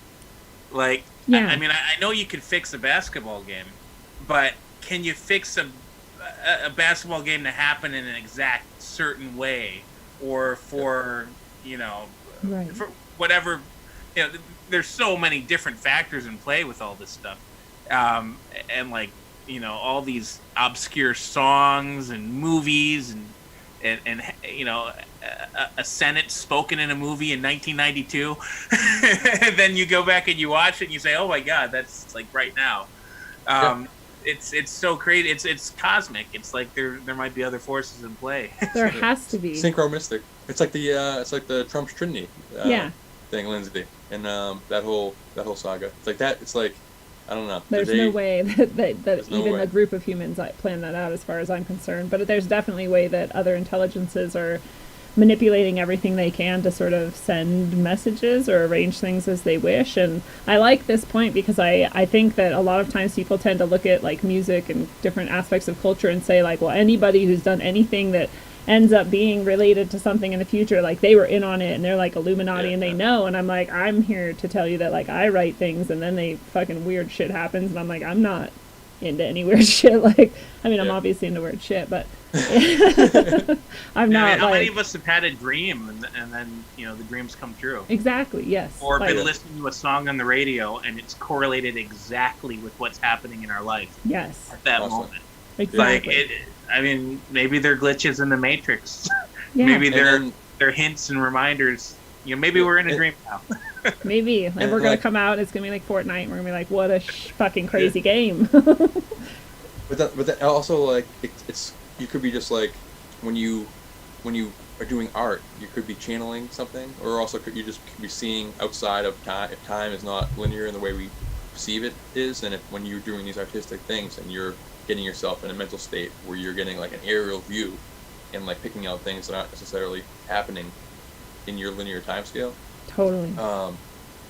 And that's kind of it's a little bit off topic, but it reminds me, you want to hear the Bill Gates coronavirus comic? Absolutely. Synchronicity thing? Can I throw in one thing that before we just missed it entirely that was in the notes that shocked me and that someone mentioned in the comments also, which is that there was a similar thing to Event 201, but it was like 2 years ago or something, and it was about asteroids. Was that going to come up? I'm sorry. Oh yeah. We have like a whole section. Okay, was it in that section? That's like real. This is open all like the weirdness, like all my favorite shit. But there's like a whole section of actual real world political things that like point to this happening for real. That's intense. I just don't know how to do it, like besides just reading off the notes, which won't be fun. But which section is this? Is this the blue beam or real? It's the tinfoil hat notes. It's like the second, the whole second section. The whole second. All of it. All of it. Yeah, all let's of do it. the Bill Gates. Let's do the Bill Gates stuff, and then we'll get into as much as we can of the political. I don't think we should do the Bill Gates thing. Okay, skip Bill Gates. Yeah, just skip it. Skip it. Yeah, it's Corona, who cares? Forget about it. He doesn't deserve our attention. Okay, so, so everything we've been talking about so far has things that like kind of we've been just organically collecting, like things we've been noticing. But then that episode of Tinfoil Hat had a guest on. I don't know his name, but he started talking about these actual like political workings and actual real creepy stuff that was happening that could point to this being the real motivation for everything right now. So I don't know how to tackle this, like, really, but essentially John Hopkins, it's like, I'm just gonna pretty much skim through the notes. Yeah, okay? do it. All right. Okay. Jay and I can jump in if we have things Yeah, to stop add. me if it stops sounding good. All right. So Johns Hopkins Institute, they control the entire whole COVID death map around the world, and it's the same ones that control the trajectory of near Earth asteroids through NASA's Project DART. We do both. Basically, it's like a presidential level plan to deflect asteroids, and it started doing it June of 2018. So after the halftime ritual asteroid, but before the Fortnite asteroid, some context. So they've been,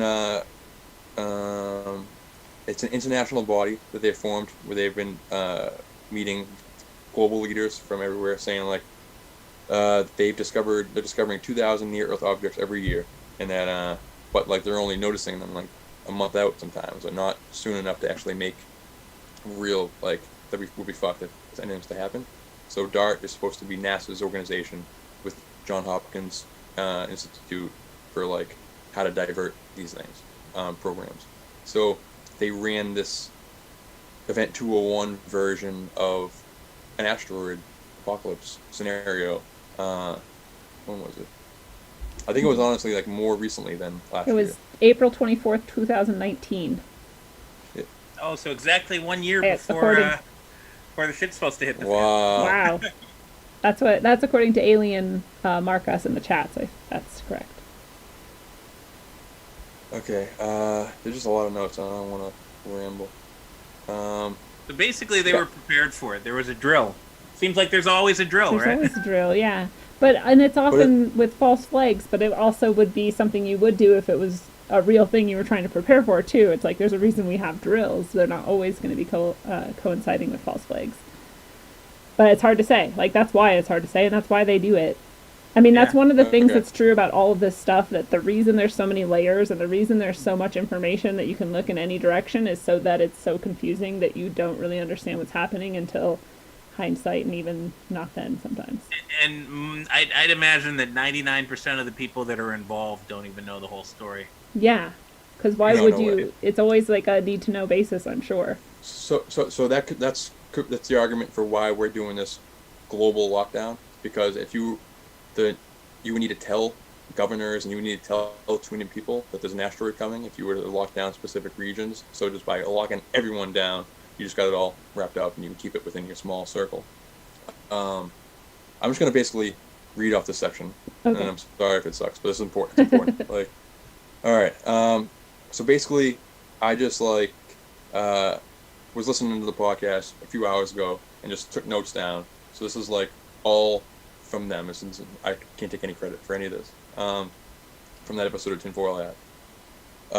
But he was the guest was pretty much chronicling the Planet X saga and how, like, after they discovered Neptune in like the early 1900s, 1930ish, they've been theorizing about a planet 9 or a planet beyond Neptune that's like affecting the gravity of Uranus and Neptune, all that kind of stuff, and how there's been like just back and forth between like it's Pluto, or that's why Pluto was downgraded, was so that when the next planet was discovered, because there's this bigger object, not Pluto, that would be planet 10, and we couldn't have people figuring it out. That's like planet 10. If people Google searching planet 10, like that's planet X. Then they'll So know. Yeah. that's the reason why they downgraded Pluto, was because of this scenario. So he's pretty much just like going through all the history of like they know about planet X, and they're making these little changes. So That would make sense too, because I'm like, who cares if you think Pluto's a planet or not? Like, Yeah. leave it alone. No one cares. Yeah. Pull out of it, Yeah. too. Yeah. Yeah. So that's all right. So January 30th, 1983, New York Times reported ideas and trends. Quote ideas and trends. Clues get warm in the search for Planet X. That something's out there beyond the furthest reaches of the unknown or the known solar system. This prompted them in 1983 to launch the IRAS telescope, NASA launched its space-based telescope. It analyzes the infrared spectrum because this is like he calls it a dwarf star, which I think is just another way to say super dense iron oxide thing, like or iron ball that's flying through space. But you can't see it outside of like it's like hidden behind the sun. It's a much dimmer thing behind the sun. You can't see it with amateur astronomers can't see it. And I also think it's important to note that like all of the major telescopes in the world have been shut down last week, 2 weeks ago. Yeah, supposedly as a result of Corona, right? Yeah. How convenient. Everybody's sick, so let's make sure we shut down all the telescopes and we can't see anything. You couldn't possibly let one person in at a time to use it and disinfect shit. That's way too dangerous. You might as well go to Walmart with 20 million people and, like, whatever. Exactly. So, exactly. I work at a supermarket. Like, it's killing me. That's honestly, You get so it. I still have to work, but you can't man a go telescope to see if we're not going to die. Like, Yeah. Great. Like, so, but basically, amateur astronomers can't see this. Like, we're not going to detect it until it's, like, in our visible sky, and by then it's way too late. Like, we'll probably already be feeling the destruction by that point. But in 83 is when they started this.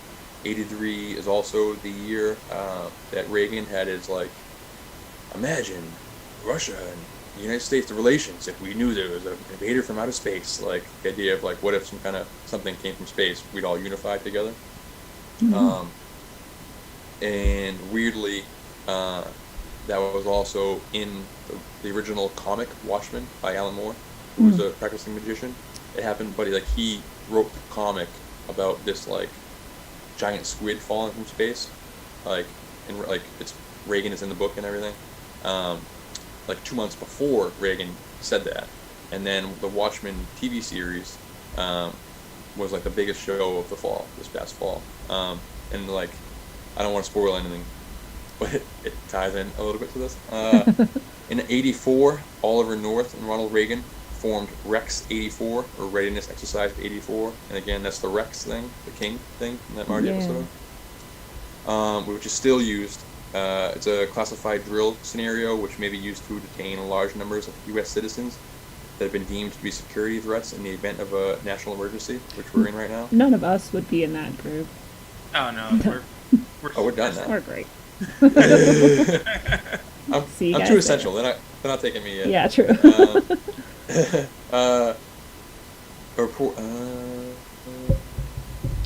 So a reporter reporting in the Miami Herald all through the 80s that they were making internment camps and stuff. He's basically just describing all the Walmarts turning into FEMA camps thing that we've been tracking the last 10 years and stuff. All the barbed wires to keep us in that whole saga. That's actually for after the devastation happens, how they're gonna like corral us all afterwards, basically. They're gonna be like, "Here's the food, come get it." And we're gonna be like, "Okay," and then we're like, "Now you're here." Yep. Or literally could just be like, if an asteroid hits, like, people are gonna freak the fuck out, and then it's just like, yeah, don't worry, we got some stuff, we're all ready. I mean, just like, I don't know. People, from what I'm trick us, we'll go there. Yeah. Well, I mean, with the way people have responded to, a damn cold. Yeah. if a catastrophic asteroid hits, people are gonna beg the government to take care of them. That has been the most disappointing part of this. But I don't know how much of that is just like control and programming and how much is like what people would have done if we just... Anyway, go on, Derek. It took a lot of years of beating us down to that point. Right. I think that the loudest voices in like American media is the middle class who are still getting paid right now. Like the ones who are still collecting checks do not want to go back to work. They are on vacation. If your biggest problem right now is that you're bored, I don't want to hear it from you. You know what I mean? Like there's people who aren't getting paid, who are broke as fuck, who need to get back to work. There's me, who is working like a fucking dog. I'm losing my life. Like I'm losing time of my life. But the loudest voice is like the ones who talk to a manager at the store, who are the ones who are like, you know what I mean? Like, you know what I'm trying. You know what I mean? Karen. Those ladies, like, yeah, Karen, yeah. So angry with it too. Stay the fucking home. Yeah, those are the loudest. Yeah, those. You don't want to make us sick. Yeah, they're not afraid of getting sick. If they go to the supermarket, if you're really scared of it, why don't you just stay home? So when Bingo. it's out, fuck you. Yeah. Exactly. So that's not what it is. They want a vacation, and that's just throwing off the whole thing because they they're want also attention. that's the most powerful like demographic is that those are the voters that they try to go for and stuff. All right. Anyways, let's get back to this. This is important. Transcripts from Iran Contra in '87 talking about Oliver North's program. There's a quote saying, "Colonel North, while you were working for the NSC, were you not assigned at one time to work at blah blah blah?" It basically is talking about how they established the continuity of government immediately after all this Planet X stuff. So they there's a If threat from nuclear war space. struck and the president died, there's someone else who's going to be in a bunker somewhere that has the magic codes and can like command everyone. And Yeah. So they questioned them about that in Congress, Oliver North, who is weirdly what they call Drake's like entourage. He's a prominent member of his entourage who like is the one who created the owl logo that Drake uses. And Drake is also the international ambassador for the Toronto Raptors, who credits his popularity for their championship, literally. Sports are rigged. And so Oliver North, he was saying the response by his lawyer or his chairman to that question of like, did you ever do this, was I believe that subject touches on highly sensitive area, so I advise that you don't touch upon that.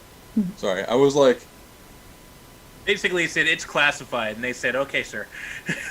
yeah, sorry, I'm trying to get to the good part.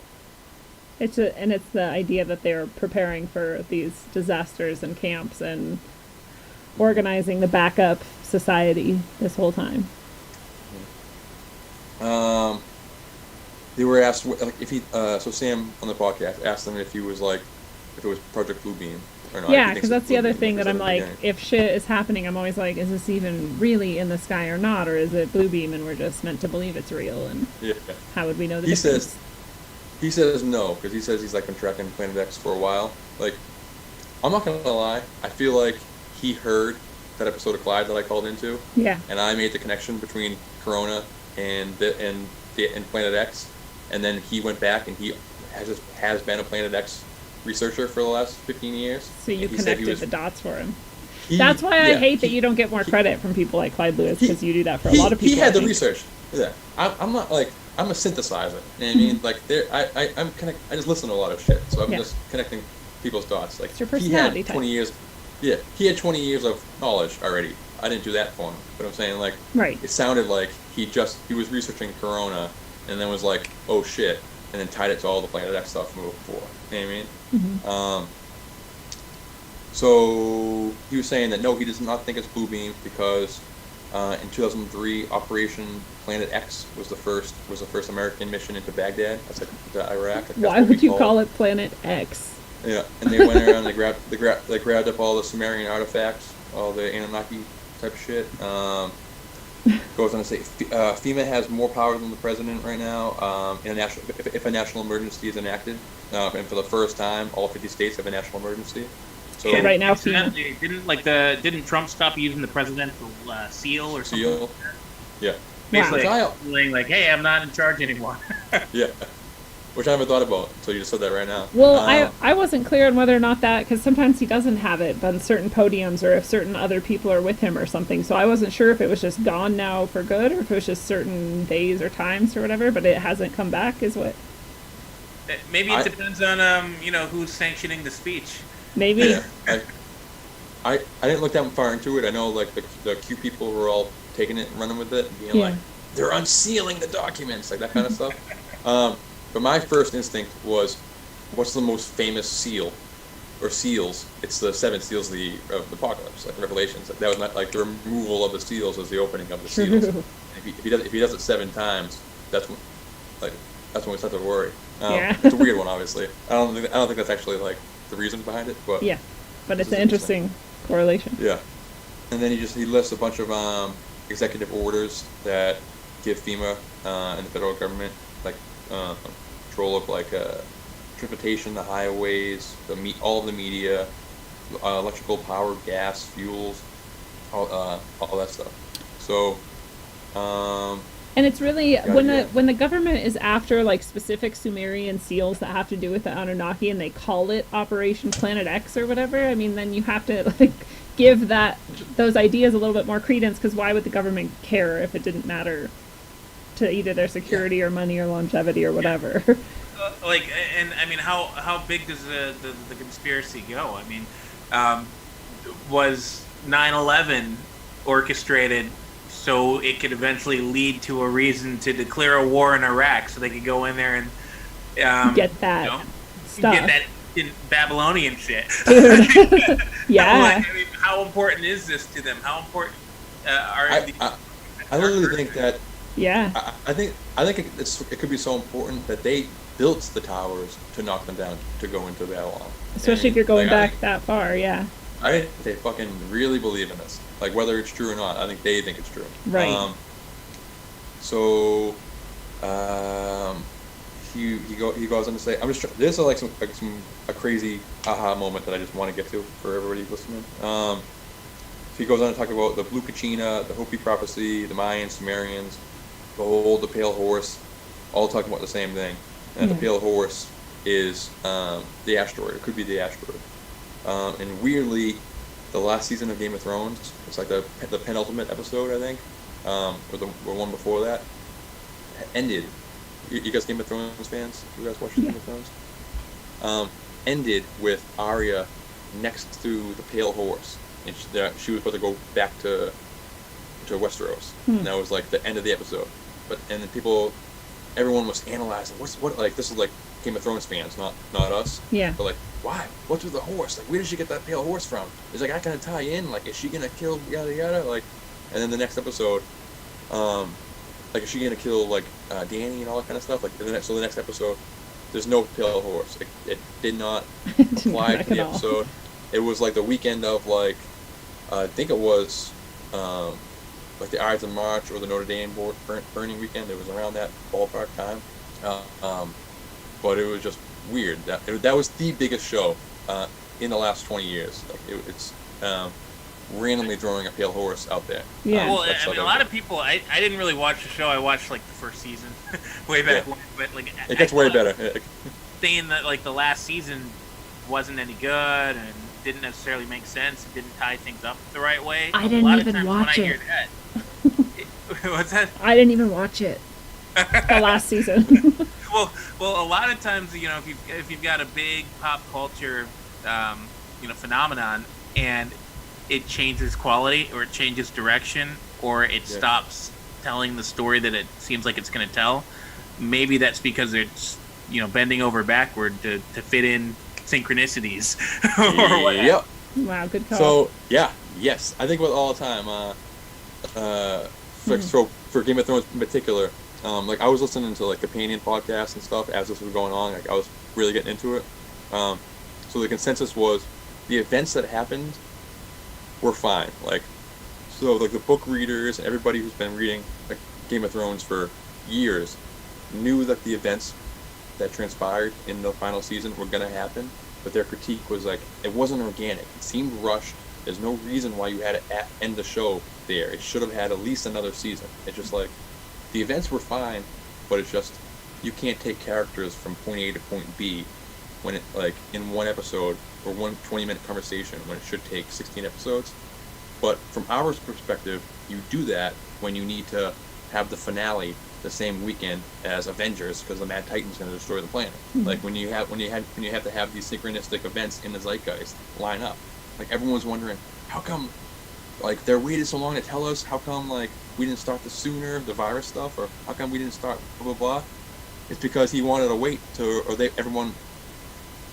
I'm not going to read it now because it's too much. I'll put it in the chat afterwards. But if you were to go back, like 20 years from now, and look at the most important dates of the virus, as of like the beginning of April when I looked this up, they all have a 13 or a 31 in them. Yeah. The day China announced there was a pandemic was December 31st. The day it escaped China was 1/3. 113 was an important day. Like, so every time a new country got it, or knew the biggest death toll, whatever, it was the February 13th or 3/1 or 1/30 or a different variation of 13 and 31. And culminating in the NBA Tom Hanks 3/11, Donald Trump Friday the 13th 3/13 thing. Like, Which, so to answer your question, why does the timing feel so weird? Why do we wait? Why do we drag our feet? Why does this country do this? It's because they need to line it up with all the synchronistic shit. they need all the numbers to play their magic game. Yeah. So what is this other thing that happened on 3/13 that had nothing to do with COVID then? Trump initiated the Stanford Act. I'm sorry if I'm jumping ahead. It was a typo. It's a Stafford Act. Stafford Act. That people will know, I think. So they said it. So 313. I remember it Trump happening. initiated the That's Stafford about Act. like redistributing whatever goods and services and stuff, right? Yeah, it's the same martial law shit we've been talking about for the last couple months. But instead of just being like, this is a fake virus to get our rights taken from us, it could be, this is a fake virus to put the situation necessary for when a gigantic asteroid without telling anybody to us. Yeah, without telling anybody. So either as a distraction or to set the stage. Exactly. Yeah. Yeah. So, what he said was they said they did this in the name of COVID, the invisible enemy. Which that phrase, the invisible enemy, really does keep coming out. It's a weird one. On purpose. On purpose. Yeah, like what they actually. Huh? Oh, I was just saying he's created that on purpose so that we all have it in our head. Yeah. Yeah. But I know exactly what COVID looks like. It's a little red guy with the dots all over him. Yeah. Invisible enemy just sounds so esoteric, though, doesn't it? Like metaphysical. It sounds like a Doctor Who serial. Yeah. Yeah. The invisible enemy. What it actually did was that the National Near Earth Object Preparedness and Strategy Action Plan, attained by IntelliHub, which I think was the website of the guest on the show. I think it's like his own thing. It's posted on the White House website though, so it's the real action plan, National Near Earth Object Preparedness and Strategy Plan on the White House website, named Damien. It's called Damien.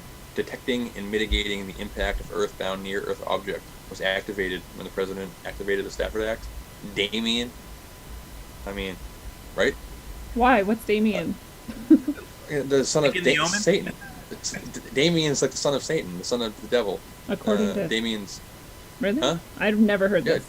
Well, yeah, I think it was in the movie the Omen, right?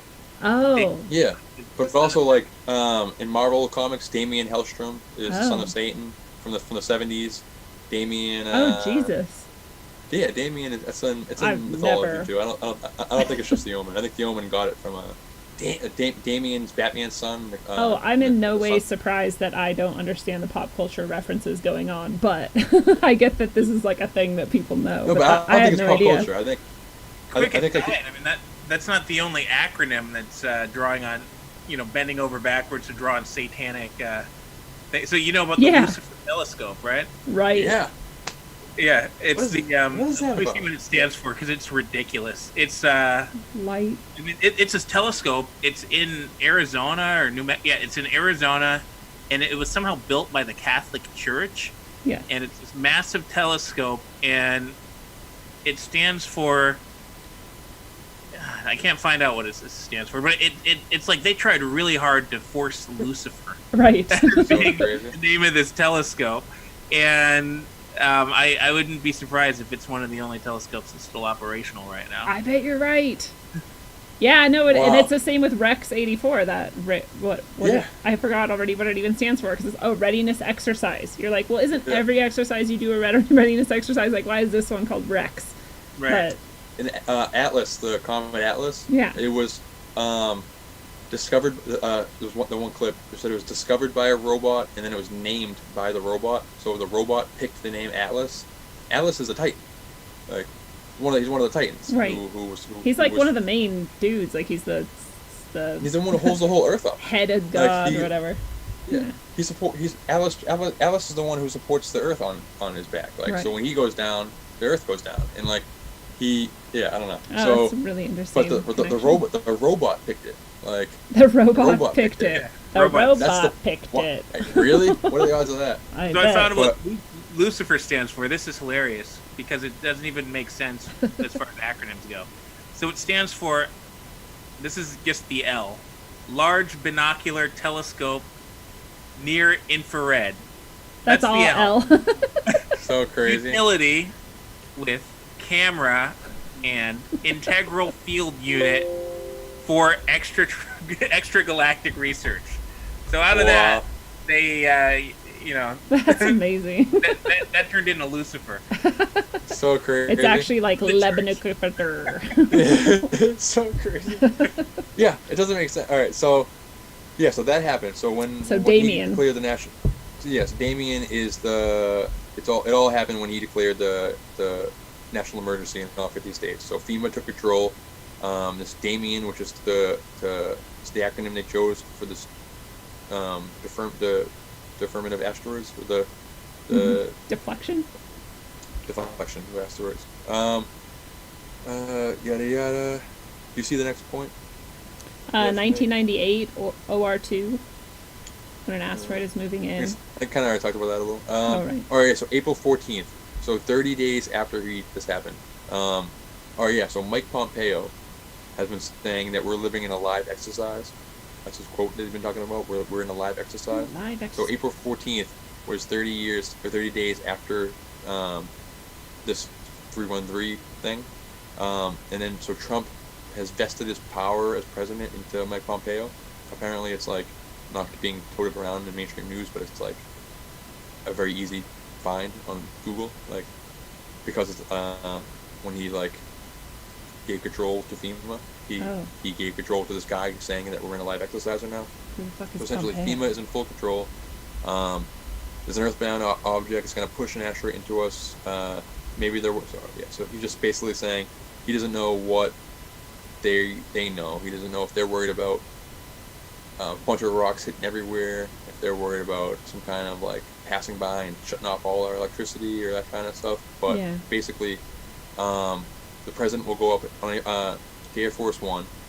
General O'Shaughnessy, who's the head of the Northern Aerospace Command, is already locked in NORAD, in the underground bunker, for troops. I'll post that link in the chat too. That's a crazy thing. And then he's instructed to act completely independently of the president. So the whole continuity of government thing that they established. So this guy who's currently sitting in the bunker in NORAD right now, said that like, don't worry about what the president says. You're going to do what we tell you. Led by this guy who's saying we're in a live exercise, and then yada yada. But Trump is saying that the peak of the death toll will his quote is, the peak will hit the second week of April, on the 29th, the last week of April, on the 29th, basically. So which is when, I don't think he said when the comet hits us. When the comet hits us. So I don't think he said 29th, but I think he said like from the day he said it was 2 weeks will be the 29th. But hit. He keeps saying hit. The peak will hit. Like, how would you know that about a virus? You know? Yeah. I get that you have models, but they've all been wrong, so you couldn't know this. But just to use the phrase hit, like, hit. Like collide, like the peak will crash into us. The invisible enemy will hit. Yeah, crazy. But I don't know. I know as soon as I'm just petrified of like stopping the episode and knowing that we missed like an important point. I know. I'm like scanning. But essentially, and it's just so much. I knew I was gonna do this myself, but it's too much to look through. But basically, he's saying how there's also UFO shit ramping up. People have been noticing a lot more in the sky, and they don't know if that's the actual Anunnaki people, like the actual Anunnaki That's troops. CEO's leaving. Yeah. Well, and then the Starlink satellites are everywhere now all of a sudden, and again, like nobody even knew that was coming or happening or what it would look like, and so we usually are told like look in the sky and you'll see this asteroid shower. So why wouldn't we have been told like look up in the sky and you'll see all these like. And I don't know, all I'm really saying is I think it's weird that it was just suddenly happening in the midst of all the rest of this shit, and that it scares some people because they're like, what the fuck is that? There's just a line of fucking... This isn't exactly a time that anybody's really, at least as far as what we're told, nobody's doing anything. Yeah. Yeah. All the celebrities, all the corporations are all telling you, oh, during these uncertain times, These unprecedented. take a step back. And yet they're launching massive projects like that into space. Yeah, we can't go into observatories, but we can launch satellites and do all that shit. It's crazy, yeah. And now. But you would do that if you were going to try to stop an asteroid, maybe. I don't know. That's the positive thing. It's like maybe they're trying to help us, but also like any UFO sighting in the last 6 months, anytime anyone sees anything in the sky, like people aren't even looking at it. They're just posting Starlink, like. Like you mean gigantic spherical like UFO seen in the sky, like Starlink, like clearly not. So it's the same thing when we're growing up, being like, all it would take. I've been saying, I've said this my whole life. All it would take was a UFO to just put 2 blinking lights on the side of it, for like every person. I grew up being like, Mom, what's that? Like a 5-year-old me, oh, it's a plane. You know what I mean? So now every kid in the world right now, every person in the world right now is seeing something in the sky and being told, you're an idiot, it's just Starlink. Right. You know what I mean? Like, first so it was swamp gas, then it was planes, and now it's Starlink. Yeah, that's a good point. And also, like, right before the show, somebody posted, I think it was Dee Dee posted, that there's going to be a Starlink launch tonight or tomorrow. And but the image they used of it, it just looks like a bunch of rockets. It looks like if you were to say, asteroid coming, launching 20 rockets to try to blow it up, and that was it, you could use the same screenshot. That's like what it looks like to me. So like imagine like it's not what we're told, and they're just like, yeah, we're actually trying to blow this shit up, and we're just not telling you about it. Yeah. And if they were gonna do it, I mean, they wouldn't tell us about it. Because for one, what if they mess up? 2, what are we gonna do? If we're faced with that as a human race. And 3, like, what if it's a near miss and it doesn't hit us? Yeah. Like, what would some people do, or at least what would they think some people would do in that time leading up to our imminent doom? And then it passes by peacefully, and then we're left the next day, like the day after the purge. Yeah. Yeah, for real. No, yeah. Absolutely. That's a good movie. It'd be a funny movie. Like imagine like a person's whole day at the last day on Earth, and then I feel like that is a movie, isn't it? Well, I thought it should be. What are we missing? I feel like we've hit a lot of shit. I like the concept that the government could actually be doing something good, or trying to do something good, because I still have it in my head that all the shit that we see could just be like humans being fucking idiot assholes and not, and like egotistical and like have their shallow, like selfish shit, and this is just how badly we bungle things, and and it's no more than that. And I don't really believe that, but it's like a possibility in my head, and this, if it's true, we kind of get closer back to that, to where like, no, they really are trying to like, do something good, even though they're selfish, greedy, elitist assholes most of the time. I think it could be like we see everything in these little microscope, or these little small like linear progression moments, but like where we're motivated by like individual things. So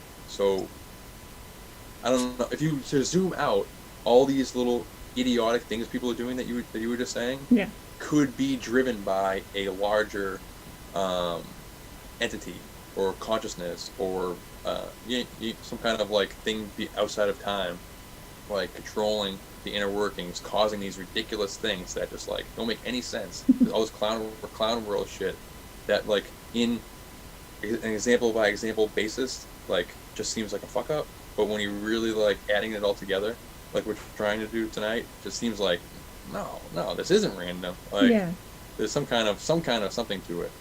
It's tough to put your finger on it. I wish I knew what we were doing, Well, what I love about it too is that like we won't know until afterwards, again, like everything else. So we're gonna like come to April 29th or whatever, and maybe we'll see a huge like explosion in the sky, and they'll be like, we blew up the asteroid and everyone's safe. We'll be like, what? You didn't even tell us. I wonder, would they tell us if they did? Like, would they take a victory lap, or would they just be like, we don't want these people to know how close we came? True. They'd be like, no, that was a Starlink explosion. You think they would tell us? If they did it, and fuck yeah, they would. Yeah, they have those plans. Those like victory speeches already planned. They have the parades paid for. Yeah. That's awesome. But yeah, other than that, they're not going to tell us though. I don't think Trump could help himself. Yeah, he'd have to take credit, This is the best. This is the most historic. It's huge. That'd be amazing. Well, what should we, is there anything else in here that we remember that we want to throw in before we wrap things up?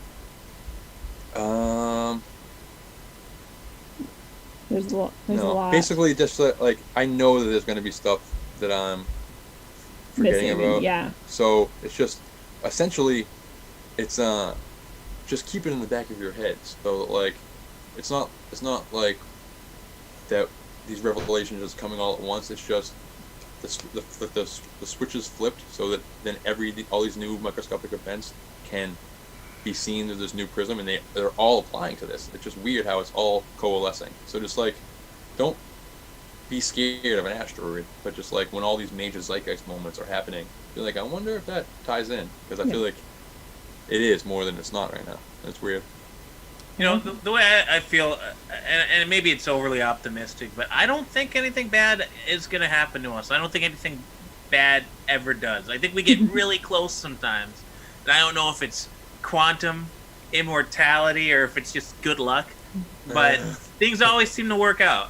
So, you know, I'm not worried about this virus thing as serious as it seems to be. I'm not worried about the government overreach, because I think that in the end we're going to win. And if Nibiru's kind of creeping around the corner, I think it'll miss us this time. But it's definitely fun to speculate. And if it does hit us, it's going to be damn quick. True. Well, I love that, because I think about, like, out of all of the horrible things that happen and all of the, like, bad shit that we see in the world, when you think about the capacity of humans and their bungling to get even more chaotic and even more dark and evil and, like, ruinous, then I think we've been pretty lucky so far, like you're saying, Jay, and that, you know, hopefully that luck continues a bit further. And yeah, if it did happen, like we said before too, it'd be like, well, this is one way to die, and we were going to die anyway, so hey, like, let's try to a lot more interesting than, you know, a car accident or something. Right. Yeah. But before we totally shut things down, I want you both to remind people of how they can support you or find you or connect with you in the ways that you would like, and then if you do have any further final words of wisdom, we'll share those too. I don't have much. I call myself the Night Stalker, and I have the Facebook page, but honestly I haven't been doing anything like that for the last month. I've just been so busy. But this eventually took over. Yeah, eventually I'll be back on it, trying to find some weird synchronicities and trying to make some kind of content. And I do like the Night Stalker news for the Fringe FM, but I'm taking a break from that right now because I'm really busy. But yeah, just listen to any show you like, and maybe you'll hear me calling in. Yeah. On it. But, definitely. You can find me every week, every Monday night on the War on Morons podcast. It's a little more lighthearted. You know, we basically make fun of the stupidity in the world. So we cover like 12, 13 stories every week about complete idiots, whether it's man, whether it's stupid criminals, whether it's just the lunatics in Hollywood and DC that drive us crazy. We just, take the piss out of them. And then we just got really crazy character bits. We have a lot of fun. So catch us on YouTube, on Facebook, The War on Morons, or podcast, thewaronmorons.podbean.com. Awesome. It's hilarious too. Okay, any other final words of wisdom? And I'll link to both of you guys in the notes too. So awesome. Words of wisdom. Final remarks. I don't know. I feel like I've been rambling too much. Just want to keep it short. But just don't get overwhelmed. The only thing you can control right now is your reactions to these things. So just try to. I'm in a position where just my life's not that different, so I'm fortunate in that work is distracting me. But there's people I know who are just worrying a lot. So just that's not helping anybody. Be smart. I don't know. We're gonna be okay. We'll be all right. Yeah, that's my take too. As crazy as it seems, as much fear, as much anxiety as we could have right now, we're still in control, and odds are everything's gonna work out in our favor. It always has in the past because we're still here. Yeah. And if it doesn't, if things go wrong, then we're gonna have the distinction of of being here when things really hit the fan. So, you know what they say, live in interesting times. Oh, yeah. Hey, we've got a pretty good track record when you look at it that way. So, fellow travelers of the path, it is a beautiful thing. This has been your analog electric concentric dose of wisdom according to the badass Night Stalker Derek Murphy. Derek, thank you for being here for tonight. Thank you for having me. Everyone, support Subscribe Star Rogue Ways. My prepaid card ran out, but tonight I got to You'll be back. Put a new one in. Thank you. And I can't wait for the summer event we're doing too. Oh yeah, Logic is gonna be rad. Hope we can do it. We're gonna make it happen. It's gonna happen. This is awesome though. And Thank you, these Jay. Thank you, have been your awesome words of wisdom according to Jay Ritchie from War on Morons and More. Thank you, Jay, for coming back tonight. It's been awesome. Absolutely. Thanks for having me. Word. Well, nobody knows the future. Right now, we seem to be pawns in one of the greatest rituals we've ever seen, and the darkest. We have been removed from society and one another, and isolation is the first step. And we have been brought into scenarios full of sensations and data controlled by the ritual masters. Total immersion is the second step. And we will be brought out anew into a world remade, the final step, perhaps. Who can say what the world will look like and what our role within it will be arranged to be? But as always, my power and yours lie inside of ourselves, in a place where we can heal all that has been inflicted on us and our blood throughout history, in order that we might be as fully present and as possible in any given moment, so that we might propel into the future the best possible choices for the next generations. So we do this in defiance of their rituals, and we do it as the being of free will that we are. So until you solidify your presence in this moment, from a healed past and into a healed future, travel well, aim for balance, and always look inside first. Mwah. It's a one-on-one lesson, so do your homework. Make your dome hurt while up on earth. My bones are blessed from holy dirt. Vibes manifested to words that told me search for verbs and adjectives to describe birth. Worth more than one can speak, while the tongue beats a weak, a sour taste in your mouth, bittersweet. Words can also kill you when you sleep. Mind condition, low frequencies while the subconscious mind listens. I can television filled with lies disguised as truth, and spread it like the word to the youth. Watch the tube. A place where the God was food is sorcery. To recreate the God forgery does more than meets the eye. Not too many know. Just hear me flow like the eye of Horus Penny, yo. Yeah, not ready to leave until we believe we're free to go. You hear me, yo?